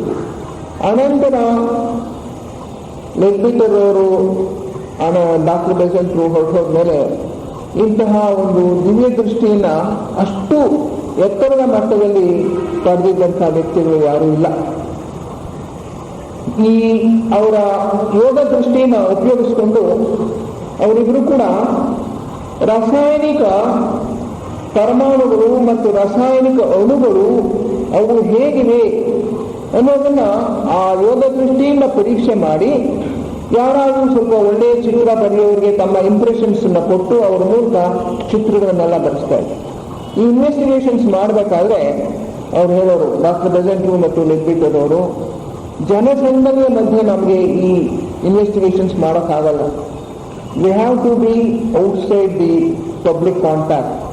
ಸಂಪೂರ್ಣವಾಗಿ ಬೇರೆ ಒಂದು ಜಾಗದಲ್ಲಿ ಇರಬೇಕು, ಅಲ್ಲಿ ಯಾವ ಜನರು ಇರಬಾರ್ದು ಅಂತ ಹೇಳಿ ಅಂತಹ ಒಂದು ಸೆಕ್ಯೂರ್ಡೆಡ್ ಪ್ಲೇಸ್, ಬೇರೆ ಜನಗಳು ಇರದೇ ಇರ್ತಕ್ಕಂಥ ಒಂದು ಪ್ರದೇಶದಲ್ಲಿ ಈ ಒಂದು ಅಧ್ಯಯನವನ್ನು ಅವರು ಮಾಡ್ತಾ ಇದ್ರು. ರಾಜ ಅವ್ರ ಜೊತೆಗೆ ಇರ್ತಾ ಇದ್ರು. ಜೊತೆಗೆ ಇಟ್ಕೊಂಡು ಅವ್ರು ಹೇಳಿದಂಥ ಸ್ಟೇಟ್ಮೆಂಟ್ಸ್ ಎಲ್ಲ ರೆಕಾರ್ಡ್ ಮಾಡ್ಕೊಳ್ತಾ ಇದ್ರು. ಆಮೇಲೆ ಚಿತ್ರಗಳನ್ನ ಬರೆಸೋ ಕೆಲಸ ಕೂಡ ರಾಜಾಗೆ ವಹಿಸಿದ್ರು. ಹೀಗೆ ಸುಮಾರು 1915ನೇ ಇಸ್ವಿಯಿಂದ 1910ರಿಂದ 1925ನೇ ಇಸ್ವಿವರೆಗೂ 15 ವರ್ಷಗಳ ಕಾಲ ಇನ್ವೆಸ್ಟಿಗೇಷನ್ಸ್ ನಡೆದಿದೆ. ಪ್ರಾರಂಭದಲ್ಲಿ ಕೆಲವು ವರ್ಷಗಳು ಡಾಕ್ಟರ್ ಬೆಸೆಂಟ್ರು ಮತ್ತು ಲೆಗ್ಬಿಟರ್ ಜೊತೆಯಲ್ಲಿ ಮಾಡ್ತಾ ಇದ್ರು. ಅನಂತರ ಡಾಕ್ಟರ್ ಬೆಸೆಂಟ್ರಿಗೆ ಅಧ್ಯಕ್ಷಗಿರಿಯ ಕೆಲಸ, ಭಾರತದ ಸ್ವಾತಂತ್ರ್ಯದ ಚಳವಳಿಯಲ್ಲಿ ಪಾತ್ರ ವಹಿಸೋದು, ಈ ಎಲ್ಲ ಕೆಲಸಗಳು ಬಹಳ ಜಾಸ್ತಿ ಆಗ್ಬಿಟ್ಟು ಕೆಲಸದ ಒತ್ತಡ ಜಾಸ್ತಿ ಆದಾಗ ಅವರಿಗೆ ಇಲ್ಲಿ ಹೋಗಿ ಈ ಇನ್ವೆಸ್ಟಿಗೇಷನ್ಸ್ ನಲ್ಲಿ ಪಾತ್ರ ವಹಿಸೋಕ್ಕಾಗಲಿಲ್ಲ. ಅದೇ ಲೆಗ್ಬಿಟರ್ ಅವರು ಅದನ್ನ ಮುಂದುವರಿಸ್ಕೊಂಡು ಹೋದ್ರು. ಈ ಕಾಲದಲ್ಲಿ ಅವ್ರಿಗೆ ಸಹಾಯ ಮಾಡಿಕೊಂಡು ಅವ್ರು ಹೇಳಿದ್ದನ್ನೆಲ್ಲ ರೆಕಾರ್ಡ್ ಮಾಡಿಕೊಂಡು ಅನಂತರ ಅಕಲ್ಟ್ ಕೆಮಿಸ್ಟ್ರಿ ಅನ್ನೋ ಒಂದು ಉದ್ಗ್ರಂಥವನ್ನ ಎಡಿಟ್ ಮಾಡಿ ಪಬ್ಲಿಷ್ ಮಾಡಿದ್ದು ಬ್ರದರ್ ಸುಂದರಾಜ್ ದಾಸ್ ಅವರು. ಅದೊಂದು it's a great credit to the society. ಇವತ್ತಿಗೂ ಕೂಡ ಈ ಅಕಲ್ಟ್ ಕೆಮಿಸ್ಟ್ರಿಯಲ್ಲಿ ಬೇಕಾದಷ್ಟು ವಿಷಯಗಳು ನಮಗೆ ಸಿಗುತ್ತೆ. ಸೀಕ್ರೆಟ್ ಡಾಕ್ಟರ್ನಲ್ಲಿ ಹಾಗೇನೆ ಮೇಡಮ್ ಬ್ಲವಾಟ್ಸ್ಕಿ ಅವರು ಬೇಕಾದಷ್ಟು ರಹಸ್ಯ ವಿಷಯಗಳನ್ನು ಹೊರಗಡೆಯಿದ್ದಾರೆ. ಪ್ರಕೃತಿಯಲ್ಲಿ ಇರ್ತಕ್ಕಂಥ ರಹಸ್ಯ ಸಂಗತಿಗಳ ಅನೇಕವನ್ನ ಸೀಕ್ರೆಟ್ ಡಾಕ್ಟರ್ನಲ್ಲಿ ಮೇಡಮ್ ಬ್ಲವಾಟ್ಸ್ಕಿ ಅವರು ಬರೆದಿದ್ದಾರೆ. ಉದಾಹರಣೆಗೆ 1875ನೇ ಇಸ್ವಿಯಲ್ಲಿ ಇನ್ನೂ ಕೂಡ ಅಟಾಮಿಕ್ ಎನರ್ಜಿ ಬಂದಿರಲಿಲ್ಲ. ಡಾಲ್ಟನ್ ಥಿಯರಿನೇ ಇತ್ತು. Atom is the smallest particle of the element. ಒಂದು ಮೂಲ ವಸ್ತುವಿನ ಅತ್ಯಂತ ಸಣ್ಣ ಕಣ ಅಂತ ಹೇಳಿದ್ರೆ ಪರಮಾಣು. ಇಟ್ ಈಸ್ ಇಂಡಿವಿಸಿಬಲ್, ಅದನ್ನ ಒಡೆಯೋದಕ್ಕೆ ಸಾಧ್ಯ ಇಲ್ಲ, ಅವಿಭಾಜ್ಯವಾಗಿರ್ತಕ್ಕಂಥ ಅತ್ಯಂತ ಸಣ್ಣ ಕಣ ಅಂತ ಹೇಳಿ ಅದೇ ಥಿಯರಿ ಇದ್ದಿದ್ದು 1898ನೇ ಇಸ್ವಿಯಲ್ಲಿ. ಇದು 75ರಲ್ಲಿ ಬಂದಿರೋದು ಸೀಕ್ರೆಟ್ ಡಾಕ್ಟರ್. ಅದಾದ 13 ವರ್ಷಗಳಾದ್ಮೇಲೆ 23 ವರ್ಷಗಳಾದ್ಮೇಲೆ ಸರ್ ವಿಲಿಯಂ ಕ್ರೂಕ್ಸ್ ಆಟಮ್ ಅನ್ನ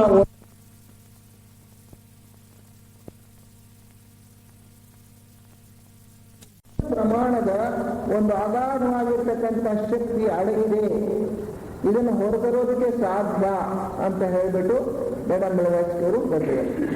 ಇವತ್ತು ಕೂಡ ಅಮೆರಿಕಾದಲ್ಲಿ ದೊಡ್ಡ ದೊಡ್ಡ ಸೈಂಟಿಸ್ಟ್ ಅನೇಕರು ಆ ಸೀಕ್ರೆಟ್ ಡಾಕ್ಟರ್ ಗ್ರಂಥವನ್ನ ಇಟ್ಕೊಂಡಿದ್ದಾರೆ ಅವರ ಆಫೀಸುಗಳಲ್ಲಿ. ಆವಾಗ ಅದಕ್ಕೆ ರೆಫರ್ ಮಾಡ್ತಾರಂತೆ. ಅದು ಇನ್ನು ಲಾ ಆಫ್ ಗ್ರಾವಿಟಿ ಬಗ್ಗೆ, ಆ ಲಾ ಆಫ್ ಮ್ಯಾಗ್ನೆಟಿಸಮ್ ಬಗ್ಗೆ, ಮ್ಯಾಗ್ನೆಟಿಸಮ್ ಅಂದ್ರೇನು, ಎಲೆಕ್ಟ್ರಿಸಿಟಿ ಅಂದ್ರೇನು, ಗ್ರಾವಿಟೇಷನಲ್ ಎನರ್ಜಿ ಅಂದ್ರೇನು, ಇದ್ರ ಬಗ್ಗೆ ಎಲ್ಲ ಬೇಕಾದಷ್ಟು ಮಾಹಿತಿ ಸಿಗುತ್ತೆ. ಆ ವಿಷಯಗಳು ಇನ್ನೂ ಕೂಡ ಹೊರಗೆ ಬಂದಿಲ್ಲ. ವಿಜ್ಞಾನಿಗಳು ಇವುಗಳನ್ನೆಲ್ಲ ಇನ್ನೂ ಪೂರ್ತಿಯಾಗಿ ಕಂಡಿದ್ದಿಲ್ಲ. ಮೇಡಮ್ ಬ್ಲವಾಟ್ಸ್ಕಿ ಅವರು ಹೇಳ್ತಾರೆ, ಎಲ್ಲ ಶಕ್ತಿಗೂ ಇರೋದು ಒಂದೇ ಒಂದು ಮೂಲ, ಕೋಹತ್ ಅಂತ ಹೇಳ್ಬಿಟ್ಟು ಅವರು ಅದನ್ನ ಕರೀತಾರೆ. ಆ ಕೋಹತ್ ಅನ್ನೋ ಒಂದೇ ಒಂದು ಶಕ್ತಿಯಿಂದ ಎಲ್ಲ ವಿವಿಧ ಶಕ್ತಿಗಳು ಹೊರಟಿವೆ, ಅವೆಲ್ಲ ಪ್ರಭೇದಗಳು, ಮಾರ್ಪಾಡುಗಳು ಅಷ್ಟೇ ಇರೋದು ಒಂದೇ ಒಂದು ಶಕ್ತಿ ಅಂತ ಹೇಳ್ಬಿಟ್ಟು. ಆ ಒಂದೇ ಒಂದು ಶಕ್ತಿಯ ಬಗ್ಗೆ ಈಗ ಎಲ್ಲ ಸೈಂಟಿಸ್ಟು ಕೂಡ ಹುಡುಕಾಡ್ತಾ ಇದ್ದಾರೆ. ಇನ್ನೂ ಕೂಡ ಇನ್ನು 3 ಶಕ್ತಿಗಳಿವೆ. ಅದನ್ನು ನಾನು ಹೆಚ್ಚಾಗಿ ವಿಜ್ಞಾನದ ಬಗ್ಗೆ ಹೇಳೋದಕ್ಕೆ ಹೋಗಲ್ಲ. ಭೌತ ವಿಜ್ಞಾನಗಳ ಪ್ರಕಾರ ಇನ್ನು 3 ವಿಧವಾಗಿರ್ತಕ್ಕಂಥ ಶಕ್ತಿಗಳಿವೆ. ಆಟಮ್ ಒಳಗಡೆ ಇರ್ತಕ್ಕಂಥ ಒಂದು ಶಕ್ತಿ, ಮತ್ತೆ ಗ್ರಾವಿಟೇಷನಲ್ ಎನರ್ಜಿ ಅದೊಂದು ಶಕ್ತಿ, ಮತ್ತೊಂದು. ಈ 3 ಶಕ್ತಿಗಳು ಕೂಡ ಯೂನಿಫೈ ಮಾಡಬೇಕು, ಏಕೀಕರಣ ಮಾಡಿ ಒಂದೇ ಮೂಲಭೂತವಾದ ಶಕ್ತಿ ಯಾವುದು ಅನ್ನೋದನ್ನ ಪತ್ತೆ ಮಾಡಬೇಕು ಅಂತ ಹೇಳಿ ಇವತ್ತಿಗೂ ಕೂಡ ಭೌತ ವಿಜ್ಞಾನಿಗಳು ತಡ್ಕಾಡ್ತಾ ಇದ್ದಾರೆ. ಅಂಥವರೆಲ್ಲ ಈ ಸೀಕ್ರೆಟ್ ಡಾಕ್ಟ್ರಿನ್ ಗ್ರಂಥವನ್ನ ರೆಫರ್ ಮಾಡಿ ಇದರಿಂದ ನಮಗೇನಾದ್ರೂ ಸಹಾಯ ಸಿಗುತ್ತೇನೋ, ಯಾವ ರೀತಿಯಲ್ಲಿ ನಮ್ಮ ಪರಿಶೋಧನೆ ಮಾಡಬೇಕು ಅನ್ನೋದಕ್ಕೆ ಏನಾದರೂ ಸಿಕ್ಕುತ್ತೇನೋ ಅಂತ ಹೇಳಿ ಪ್ರಯತ್ನ ಪಡ್ತಾ ಇರ್ತಾರೆ. ಇನ್ನು ಆ ಸೀಕ್ರೆಟ್ ಡಾಕ್ಟ್ರಿನಲ್ಲಿ ಬೇಕಾದಷ್ಟು ವಿಷಯ ಹೇಳಿದ್ದಾರೆ. ನಾದ, ಶಬ್ದ, ಈ ಶಬ್ದ ಅಥವಾ ಸ್ಪಂದನಗಳ ಮೂಲಕವೇ ಈ ಪ್ರಪಂಚವೆಲ್ಲ ವಿಶ್ವವೆಲ್ಲ ಸೃಷ್ಟಿಯಾಗಿರೋದು. ಅದಿವತ್ತು ಸೃಷ್ಟಿ ಸ್ಥಿತಿನಲ್ಲಿರೋದು ಕೂಡ ನಾದದಿಂದಲೇನೆ, ಮುಂದೆ ಲಯ ಆಗೋದು ಕೂಡ ನಾದದಿಂದಲೇನೆ. ಆ ಶಬ್ದ ಯಾವುದೋ ಒಂದು ಶಬ್ದ ಹೊರಟಾಗ ಲಯ ಆಗ್ಬಿಡುತ್ತೆ, ಯಾವುದೋ ಒಂದು ಶಬ್ದದಿಂದ ಅದೆಲ್ಲೂ ಉತ್ಪತ್ತಿಯಾಗಿದೆ. there is a vibration which can disintegrate the entire universe ಅಂತ ಹೇಳ್ತಾರೆ. ಆ ಒಂದು ಸ್ಪಂದನ ಬಂದಾಗ ಹೋಲ್ ಯೂನಿವರ್ಸ್ ಎಲ್ಲ ವಿಶ್ವವನ್ನೂ ಕೂಡ ಒಡೆದು ಅದು ಚೆದು ಹೋಗ್ಬಿಟ್ಟು ಲೈವ್ ಆಗ್ಬಿಡುತ್ತೆ ಅಂತ. ಈ ಒಂದೊಂದು ಶಕ್ತಿ ಇನ್ನೂ ಕೂಡ ಮನುಷ್ಯರಿಗೆ ಕೊಟ್ಟಿಲ್ಲ. ಮನುಷ್ಯನಿಗೆ ಇವತ್ತಿಗೂ ಕೂಡ he does not know about the energy of the sound. ಈ ನಾದ ಅನ್ನೋದಕ್ಕೆ ಎಷ್ಟು ಶಕ್ತಿ ಇದೆ ಅನ್ನೋದು ಇವತ್ತು ವಿಜ್ಞಾನಕ್ಕೆ ಗೊತ್ತಿಲ್ಲ. ಆ ಸೌಂಡ್ ಎನರ್ಜಿನಲ್ಲಿ ಅದರಲ್ಲಿ ಏನಾದರೂ ಕೂಡ ವಿಜ್ಞಾನಿ ಅದನ್ನು ಪತ್ತೆ ಮಾಡಿಬಿಟ್ಟು ಅದನ್ನು ತಿಳ್ಕೊಂಡ್ಬಿಟ್ರೆ ಆಟಮ್ ಬಾಂಬ್ ತರನೇ ಅದು ಒಂದು ವಿಧ್ವಂಸಕ ಶಕ್ತಿ ಆಗಿದೆ. ಆಟಮ್ ಬಾಂಬ್ ಇವತ್ತು ಬಂದ ಮೇಲೆ ಅದನ್ನ E=mc² ಅಂತ ಹೇಳಿ ಐನ್ಸ್ಟೈನ್ ಆ ಈಕ್ವೇಶನ್ ಕಂಡುಹಿಡಿದ ಮೇಲೆ ಆಟಮ್ ಬಾಂಬ್ ತಯಾರಾಯಿತು. ಆಟಮ್ ಬಾಂಬ್ ತಯಾರು ಮಾಡೋದಕ್ಕೆ ಐನ್ಸ್ಟೀನೇ ಪ್ರೋತ್ಸಾಹ ಕೊಟ್ಟ ಅಮೆರಿಕನ್ರಿಗೆ. ಯಾಕೆ ಅಂತ ಹೇಳಿದ್ರೆ ಈ ಗುಟ್ಟನ್ನ, ಈ ರಹಸ್ಯವನ್ನ ಜರ್ಮನಿಯವರು ಮೊದಲು ಕಂಡುಹಿಡ್ಕೊಂಡ್ಬಿಟ್ರೆ, ಅವರು ಬಾಂಬ್ ಹಾಕ್ಬಿಟ್ರೆ ಅಮೆರಿಕ ದೇಶ ಹಾಳಾಗೋಗ್ಬಿಡುತ್ತೆ. ಆದ್ರಿಂದ ಅವನನ್ನ ತಿಳ್ಕೊಳ್ಳೋಕ್ ಬದಲು ನೀವೇನೆ ಈ ಪರಮಾಣು ಬಾಂಬನ್ನ ತಯಾರು ಮಾಡ್ಬಿಡಿ ಅಂತ ಹೇಳಿ ಐನ್ಸ್ಟೈನ್ ಹೇಳಿದ ಮೇಲೆ ಆವಾಗ ಅಧ್ಯಕ್ಷರಾಗಿದ್ದಂತಹ ವಿಲ್ಸನ್ ಅವರೆಲ್ಲ ಸೇರ್ಕೊಂಡು ಆಟಮ್ ಬಾಂಬ್ ತಯಾರಿಕೆಗೆ ಸೈಂಟಿಸ್ಟ್ಗೆ ಪ್ರೋತ್ಸಾಹ ಕೊಟ್ಟು ಅದು ತಯಾರಾಯಿತು. ಹಿರೋಶಿಮಾ ನಾಗಸಾಕಿ ಮೇಲೆ ಬಾಂಬ್ ಹಾಕಿದ್ದಾಯಿತು, ಆ ಯುದ್ಧ ಕೊನೆಗೊಂಡು. ಆದರೆ ಇವತ್ತು ಆ ಪರಮಾಣು ಬಾಂಬ್ಗಳು ಅನೇಕ ದೇಶಗಳಲ್ಲಿರೋದ್ರಿಂದ ಪ್ರಪಂಚಕ್ಕೆಲ್ಲ ಆ ಭಯ ಇದ್ದೇ ಇದೆ. ಯಾವಾಗ ಒಂದು ಪರಮಾಣು ಬಾಂಬ್ಗಳ ಯುದ್ಧ ಶುರುವಾಗ್ಬಿಡ್ತು, ನ್ಯೂಕ್ಲಿಯರ್ ವಾರು, ಯಾವಾಗ ಪ್ರಪಂಚ ಎಲ್ಲ ನಾಶವಾಗ್ಬಿಡ್ತು ಅಂತೇಳಿ ಆ ಒಂದು ವಿಧ್ವಂಸಕ ಶಕ್ತಿನ ಮಾನವರ ಕೈಗೆ ಇವತ್ತು ಬಂದ್ಬಿಟ್ಟಿದೆ. ಈ ರೀತಿಯಾಗಿ ಈ ನಾದದಲ್ಲಿರ್ತಕ್ಕಂಥ ವಿಧ್ವಂಸಕ ಶಕ್ತಿ ಮತ್ತೆ ಇನ್ನೂ ಕೆಲವು ಶಕ್ತಿಗಳಲ್ಲಿರೋದು ಇವೆಲ್ಲ ಮನುಷ್ಯನಿಗೆ ಗೊತ್ತಾಗ್ಬಿಟ್ರೆ ಸ್ವಾರ್ಥ ಉದ್ದೇಶಗಳಿಗೋಸ್ಕರ ಮನುಷ್ಯ ಅದನ್ನ ಬಳಸ್ಕೊಂಡ್ಬಿಡ್ತಾನೆ ಅನ್ನೋ ಹೆದರಿಕೆಯಿಂದ ಈ ಗುಟ್ಟುಗಳನ್ನ ಇನ್ನೂ ಕೂಡ ಬಿಟ್ಕೊಟ್ಟಿಲ್ಲ ಆಧ್ಯಾತ್ಮಿಕ ಸಂಸ್ಥೆಗಳು. ಯಾವತ್ತೂ ಮನುಷ್ಯ ಇದನ್ನ ಕಂಡುಹಿಡ್ಕೊತಾನೋ ತನ್ನ ಸ್ವಾರ್ಥ ಉದ್ದೇಶಕ್ಕೆ ಉಪಯೋಗಿಸ್ತಾನೋ ಗೊತ್ತಿಲ್ಲ. ಆದಷ್ಟು ಇಂತಹ ಪ್ರಕೃತಿಯಲ್ಲಿ ಇರ್ತಕ್ಕಂಥ ಕೆಲವು ರಹಸ್ಯಗಳನ್ನ ಶ್ವೇತರ್ಷಿ ಸಂಘದವರು ಇನ್ನೂ ಕೂಡ ಮಾನವರ್ಗ ಇನ್ನೂ ಎಳೆಯದು, ಇವರಿಗೆ ಇದನ್ನ ಸರಿಯಾಗಿ ಸದುಪಯೋಗ ಮಾಡ್ಕೊಳ್ಳೋಕೆ ಗೊತ್ತಿಲ್ಲ ಅಂತ ಹೇಳಿ ಇನ್ನೂ ಕೂಡ ಹಿಡಿದಿಟ್ಕೊಂಡಿದ್ದಾರೆ. ಇವರಲ್ಲಿ ಕೆಲವು ರಹಸ್ಯಗಳನ್ನ ಸೀಕ್ರೆಟ್ ಡಾಕ್ಟ್ರಿನ್ ಮೂಲಕ, ಐಸಿಸ್ ಅನ್ವೇಷಣೆ ಮೂಲಕ, ಮತ್ತೆ ಈ ಅಕ್ಕಲ್ಟ್ ಕೆಮಿಸ್ಟ್ರಿ ಮೂಲಕ ಕೆಲವು ರಹಸ್ಯಗಳನ್ನ ಹೊರಗಡೆ ಇದ್ದಾರೆ. ಈ ಅಕ್ಕಲ್ಟ್ ಕೆಮಿಸ್ಟ್ರಿ ಹೀಗೆ ಪ್ರಕೃತಿ ಅನ್ನೋದು ಹೇಗೆ ರಚಿತವಾಗಿದೆ, ನಮ್ಮ ಸ್ಥೂಲ ಪ್ರಕೃತಿ, ನಾವು ಯಾವುದನ್ನ ಈ ಸ್ಥೂಲ ಪ್ರಪಂಚ ನಮಗೆ ಕಣ್ಣು ಕಾಣಿಸೋ ದೃಶ್ಯ ಪ್ರಪಂಚ ಅಂತ ಕರಿತೀವಿ, ಈ ಪ್ರಕೃತಿ ಹೇಗೆ ರಚಿತವಾಗಿದೆ. 92 ಮೂಲ ವಸ್ತುಗಳು ಅಂತ ರಸಾಯನ ಶಾಸ್ತ್ರ ಹೇಳುತ್ತೆ.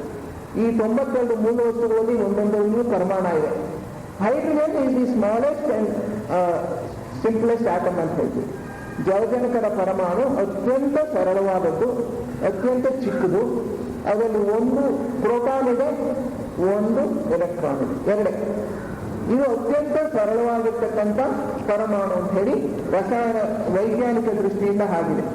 ಆದರೆ ಈ ಅಕ್ಕಲ್ಟ್ ಕೆಮಿಸ್ಟ್ರಿಯಲ್ಲಿ ಅವರು ತಮ್ಮ ಪರಿಶೋಧನೆಯಿಂದ ಕಂಡುಹಿಡಿತಾರೆ ಅತ್ಯಂತ ಸಣ್ಣ ಪರಮಾಣು ಸ್ಥೂಲ ಲೋಕದಲ್ಲಿ ಅಂತ ಹೇಳಿದ್ರೆ ಅದು ಫಿಸಿಕಲ್ ಆಟಮ್ ಅಂತ ಹೇಳಿ ಅದು ಮೊದಲನೆಯ ಉಪಲೋಕಕ್ಕೆ ಸೇರಿರೋದು. ನಮ್ಮ ಗೇಷಿಯಸ್ ವರ್ಲ್ಡ್ ಅನ್ನೋದು ನಾವು ಯಾವುದನ್ನ ವಾಯು ಪದಾರ್ಥ ಅಂತ ಹೇಳ್ತೀವಿ, ಇದು 5ನೇ ಉಪಲೋಕ, ದ್ರವಗಳು 6ನೇ ಉಪಲೋಕ, ಸ್ಥೂಲ ಪ್ರಕೃತಿ ಘನ ಪದಾರ್ಥ 7ನೇ ಉಪಲೋಕ. ಈ 5ನೇ ಉಪಲೋಕದ ವಾಯುವನ್ನೇ ನಾವು ಅತ್ಯಂತ ಸೂಕ್ಷ್ಮ ಅಂತ ಭಾವಿಸ್ಕೊಂಡಿದ್ದೀವಿ. ಅದಾಚೆಗೆ 4ನೇ ಉಪಲೋಕ ಇದೆ, 3ನೇದಿದೆ, 2ನೇದಿದೆ, 1ನೇದಿದೆ.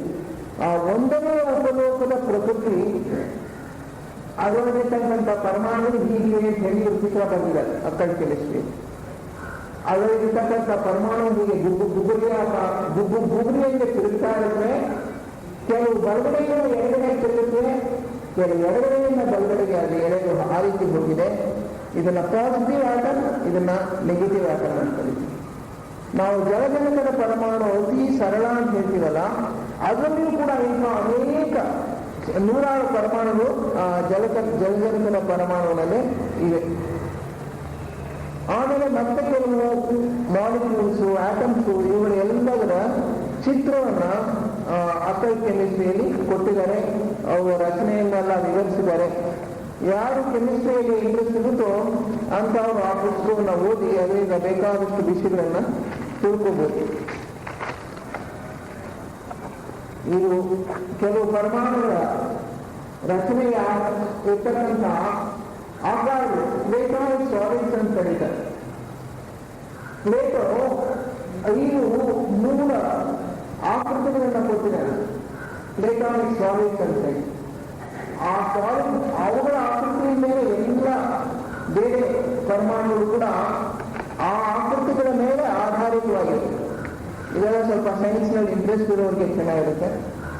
ಟೆಟ್ರಾಹೀಡ್ರನ್, ಕ್ಯೂಬ್, ಆಕ್ಟಾಹೀಡ್ರನ್, ಡೋಡೆಕಾಹೀಡ್ರನ್, ಇಕೋಸಾಹೀಡ್ರನ್, ಈ 5 ಮೂಲ ಆಕೃತಿಗಳು ಪ್ರಪಂಚದ ಸೃಷ್ಟಿಯಲ್ಲಿ ಈ ಆಕಾರಗಳ ಮೇಲೆ ಎಲ್ಲ ಪರಮಾಣುಗಳು, ಎಲ್ಲ ಅಣುಗಳು, ಎಲ್ಲ ವಸ್ತುಗಳು ರಚಿತವಾಗಿರೋದು ಕೂಡ ಈ ಆಕಾರಗಳಿವೆ, ಮೂಲಭೂತ ಆಕಾರಗಳು.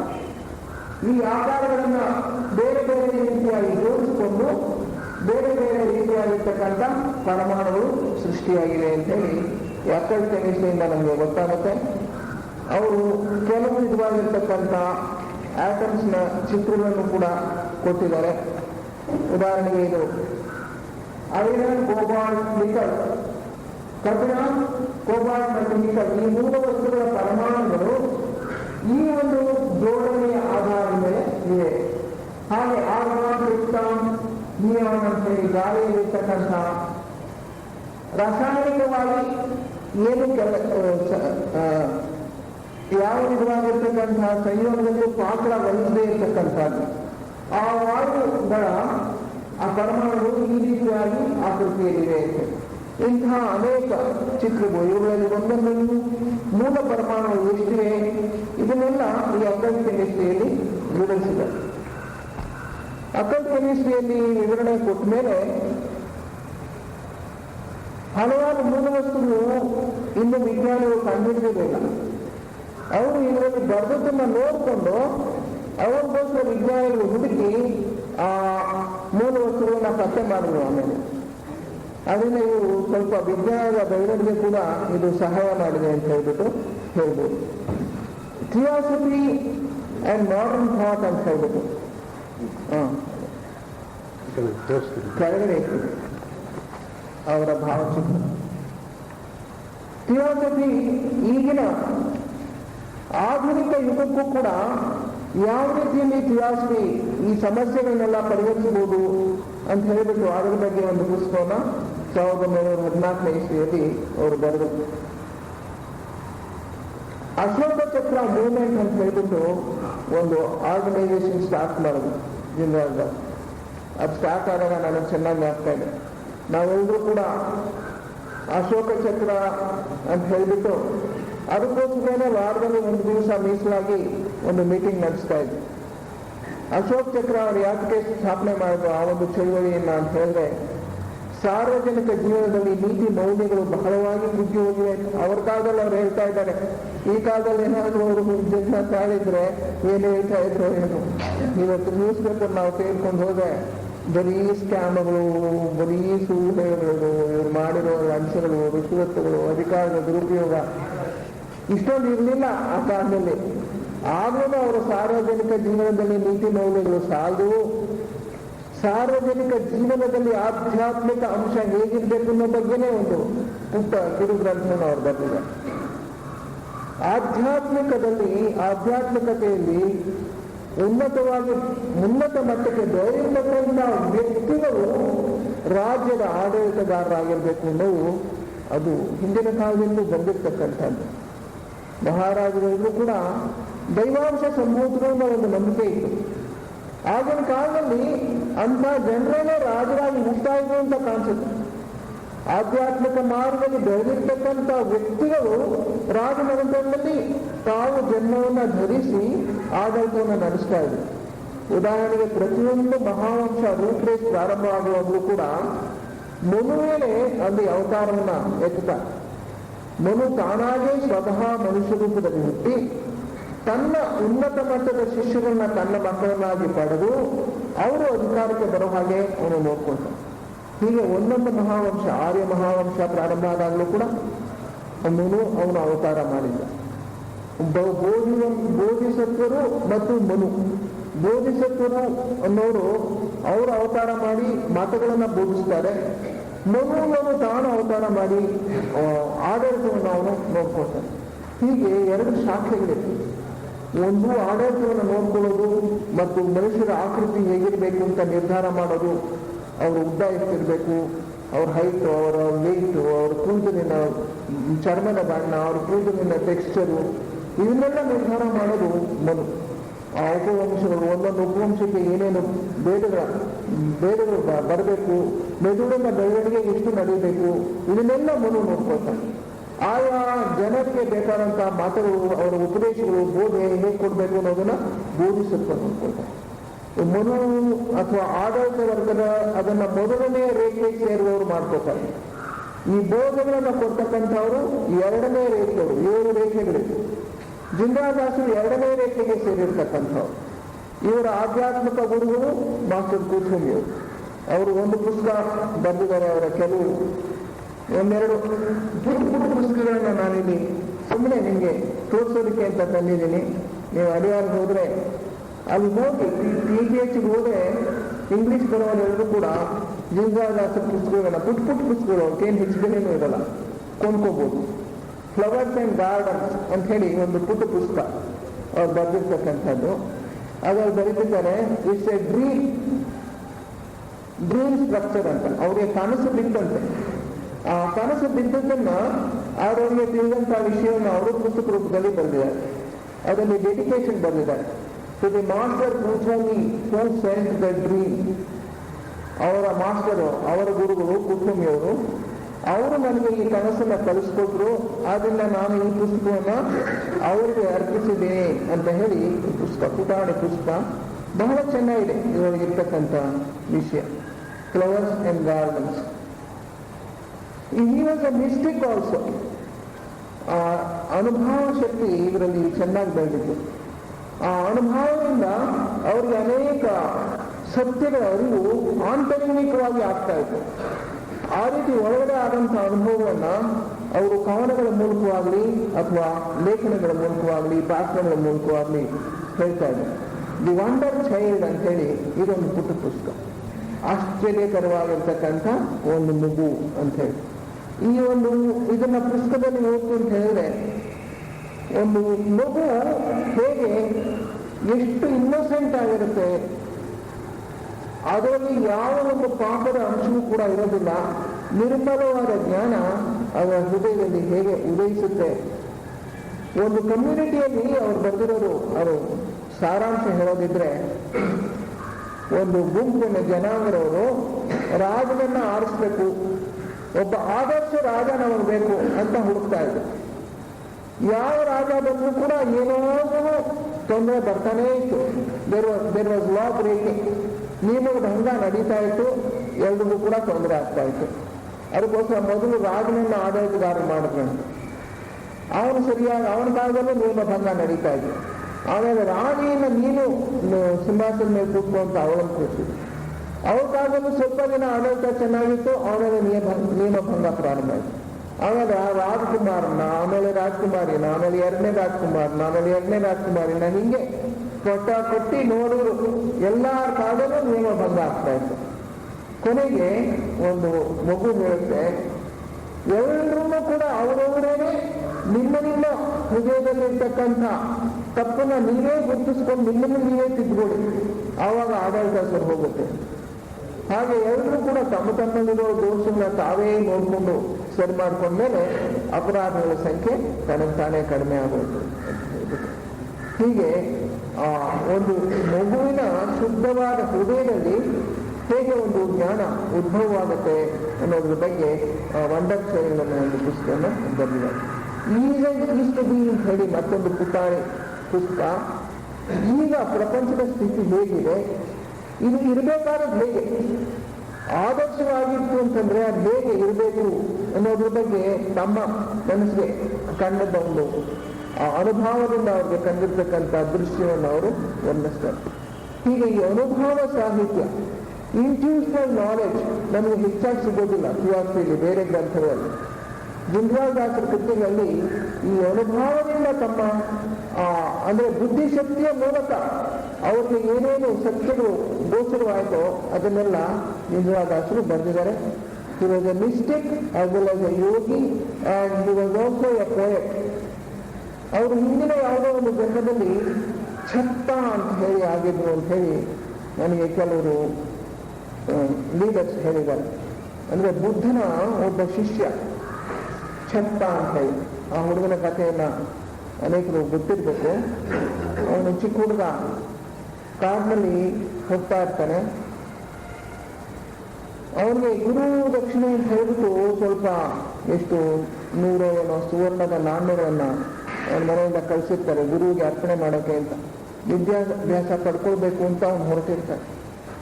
ಬುದ್ಧ ಅವನ ಆಂತರಿಕ ದೃಷ್ಟಿಯಿಂದ ನೋಡಿದಾಗ ಈ ಹುಡುಗ ಕೊಲೆ ಆಗ್ಬಿಡ್ತಾನೆ ಅಂತ ಅವನಿಗೆ ಗೊತ್ತಾಗುತ್ತೆ. ಅವನು ಛತ್ತ ತನ್ನ ಹತ್ತಿರ ಬರೋ ಹಾಗೆ ಮಾಡಿ ಅವನಿಗೆ ಬೇಕಾದಂತಹ ಒಂದು ಆಧ್ಯಾತ್ಮಿಕ ಜ್ಞಾನವನ್ನು ಕೊಡ್ತಾನೆ. ಆಮೇಲೆ ಛತ್ತ ಮುಂದಕ್ಕೆ ಹೋಗ್ತಾನೆ. ಕಳ್ಳರು ದರೋಡೆಗಾರರು ಅವನನ್ನ ಸಾಯಿಸ್ಬಿಟ್ಟು ಅವನ ಹಣವನ್ನ ದೋಚ್ಕೊಂಡು ಹೋಗೋದು. ಆ ಜನ್ಮದಲ್ಲಿ ಛತ್ತ ಆಗಿದ್ದವನು ಈ ಜಿಂದ್ವಾಲ್ದಾಸರ ಆತ್ಮವೇ ಅಂತ ಹೇಳ್ಬಿಟ್ಟು ನಾನು ಒಂದ್ ಕಡೆ ಓದುವಂತ ಒಂದು ಜ್ಞಾಪಕ ಇದೆ ನನಗೆ. ಜಿಂದ್ವಾಲ್ದಾಸರು 2ನೇ ರೇಖೆಗೆ ಸೇರಿದಂಥವ್ರು. ಅಂದ್ರೆ ಪ್ರಪಂಚಕ್ಕೆ ಉಪದೇಶ ಮಾಡ್ತಕ್ಕಂಥದ್ದು, ಮತ ಬೋಧನೆ ಮಾಡ್ತಕ್ಕಂಥ ಆ ಒಂದು ರೇಖೆಗೆ ಸೇರಿರ್ತಕ್ಕಂಥವ್ರು. ಈಗ ಮೈತ್ರೇಯ ಮಹರ್ಷಿಗಳು ಆ ರೇಖೆಯ ಅತ್ಯುನ್ನತ ಮಟ್ಟದಲ್ಲಿದ್ದಾರೆ. ಮೈತ್ರೇಯ ಮಹರ್ಷಿಗಳು ಆಗಾಗ ಅವತಾರ ಮಾಡಿ ಮತಗಳನ್ನ ಪ್ರಪಂಚಕ್ಕೆ ಕೊಡ್ತಕ್ಕಂಥವ್ರು. ಜೀಸಸ್ ಕ್ರೈಸ್ಟ್ ಆಗಿ ಅವತಾರ ಮಾಡಿದವರು ಈಗಿನ ಮೈತ್ರೇಯರೇ. ಕೃಷ್ಣನಾಗಿ ಅವತಾರ ಮಾಡಿದಂಥವರು ಕೂಡ ಈಗಿನ ಮೈತ್ರೇಯರೇ. ಆ ರೇಖೆಯಲ್ಲಿ ಬರ್ತಕ್ಕಂಥವರು ಮುಂದುವರಿತಕ್ಕಂಥವರು ಮುಂದೆ ಈ ತರಹ ಪ್ರಪಂಚಕ್ಕೆ ಆಧ್ಯಾತ್ಮಿಕ ಜ್ಞಾನವನ್ನು ಬೋಧನೆ ಮಾಡ್ತಕ್ಕಂಥವ್ರು. ಜೆ ಕೃಷ್ಣಮೂರ್ತಿಗಳು ಕೂಡ ಅದೇ ಮಾರ್ಗದಲ್ಲಿ ಮುಂದುವರ್ಕೊಂಡು ಹೋಗ್ತಾ ಇದ್ದಾರೆ. ಪ್ರಾಯಶಃ ಯಾವುದೋ ಒಂದು ಮಹಾವಂಶದಲ್ಲಿ ಅವರು ಬುದ್ಧನಾಗಿ ಬೋಧಿಸತ್ವನಾಗಿ ಅವರು ಅವತಾರ ಮಾಡ್ತಕ್ಕಂಥವ್ರು. ಜಿಂದ್ವಾಲ್ದಾಸರು ಕೂಡ ಅದೇ ರೇಖೆಯಲ್ಲಿ ಮುಂದುವರಿತಾ ಇದ್ದಾರೆ. ಅವರ ಆತ್ಮ ಅವರು ಕೂಡ ಯಾವತ್ತೋ ಒಂದು ದಿವಸ ಬೋಧಿಸತ್ವನಾಗಿ ಅವತಾರ ಮಾಡ್ತಾರೆ ಅಂತ ಹೇಳಿ ನಾವು ಧಾರಾಳವಾಗಿ ನಂಬಬಹುದು.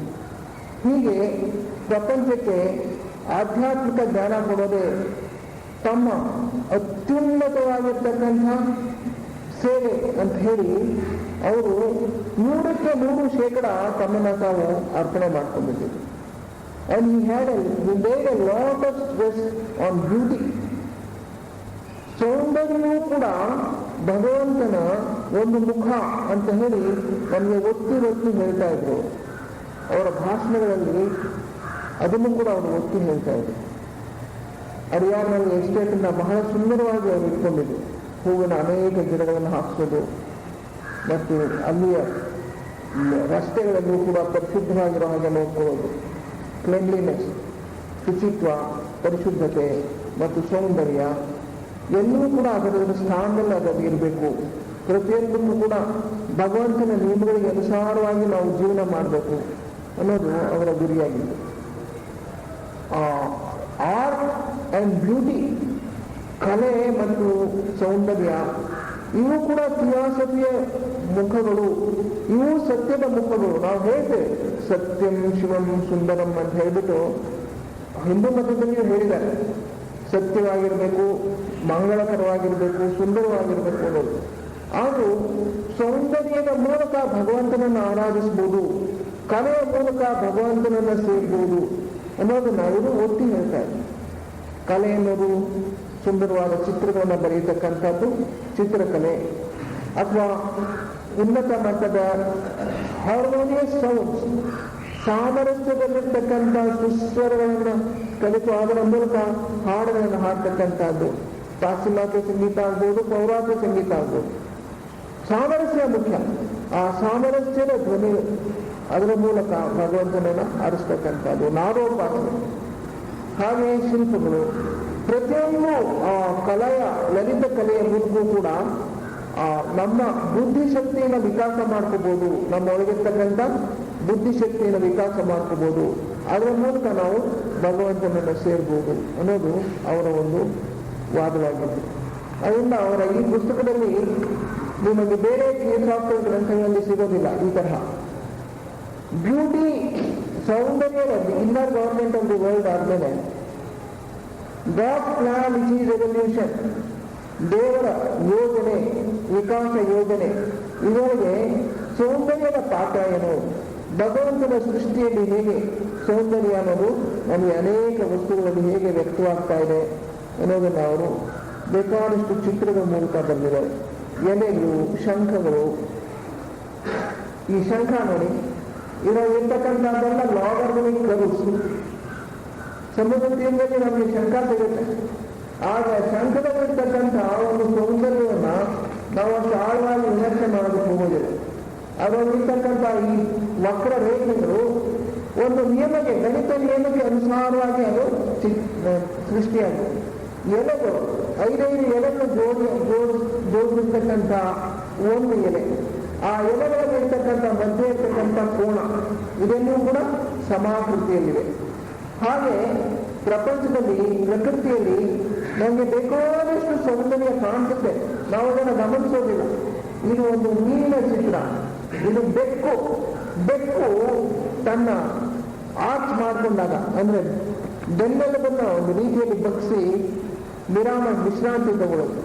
ಆ ಬೆನ್ನೆಲುಬನ್ನ ನಾವು ಆಕರ್ಷಣೆ ಆ ರೀತಿ ಅದು ಬೆನ್ನೆಲುಬನ್ನ ವಿಸ್ತಾರ ಮಾಡಿದಾಗ ಅದರ ಸೌಂದರ್ಯ ಎಷ್ಟಿರುತ್ತೆ. ಒಂದು ಚಿರತೆ ಅದು ಓಡುವಾಗ ಅದರ ಸೌಂದರ್ಯ ಹೇಗಿರುತ್ತೆ.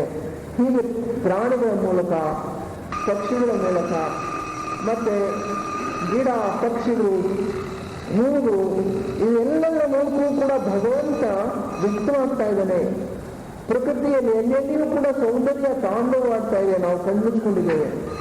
ಈ ಪ್ರಕೃತಿಯ ವೀಕ್ಷಣೆಯಿಂದ, ಈ ಸೌಂದರ್ಯ ಆಶ್ವಾಸನೆಯಿಂದ ನಮ್ಮ ಒಳಗಿನ ಕಣ್ಣನ್ನು ನಾವು ತೆರೆಸ್ಕೊಳ್ಬೋದು ಅಂತ ಹೇಳಿ ಲಿಂಗದಾಸರು ಹೇಳ್ತಾ ಇದ್ರು. ಹೀಗೆ ಇವರೊಂದು ಅನೇಕ ಮುಖಗಳನ್ನು ಹೊಂದಿದ್ರು.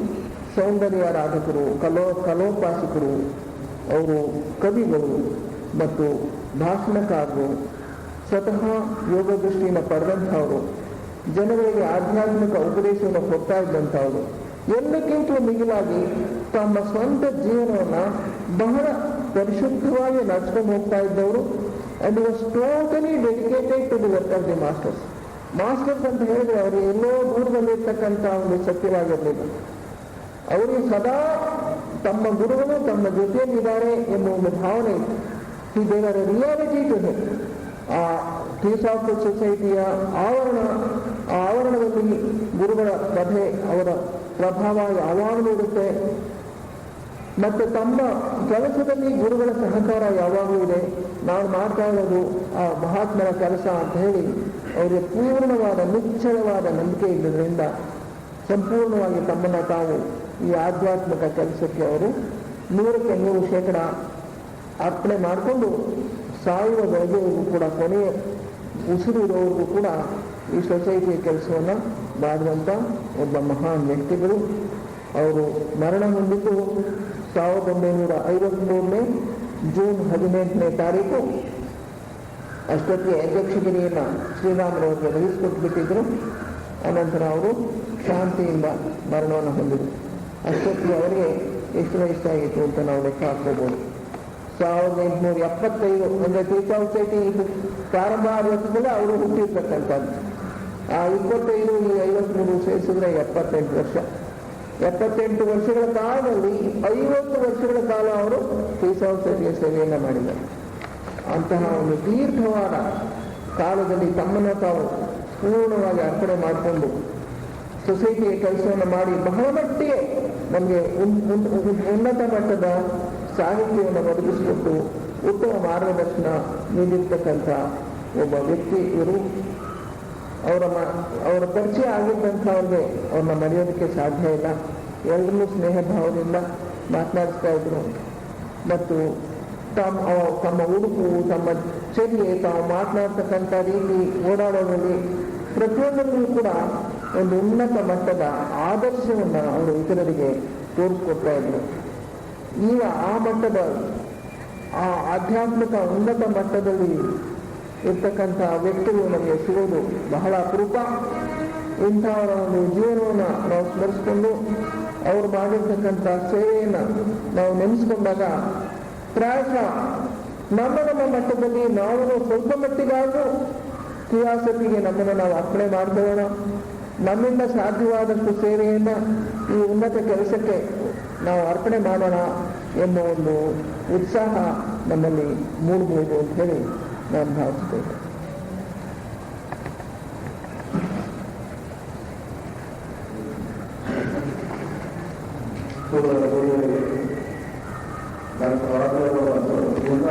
ಡಾಕ್ಟರ್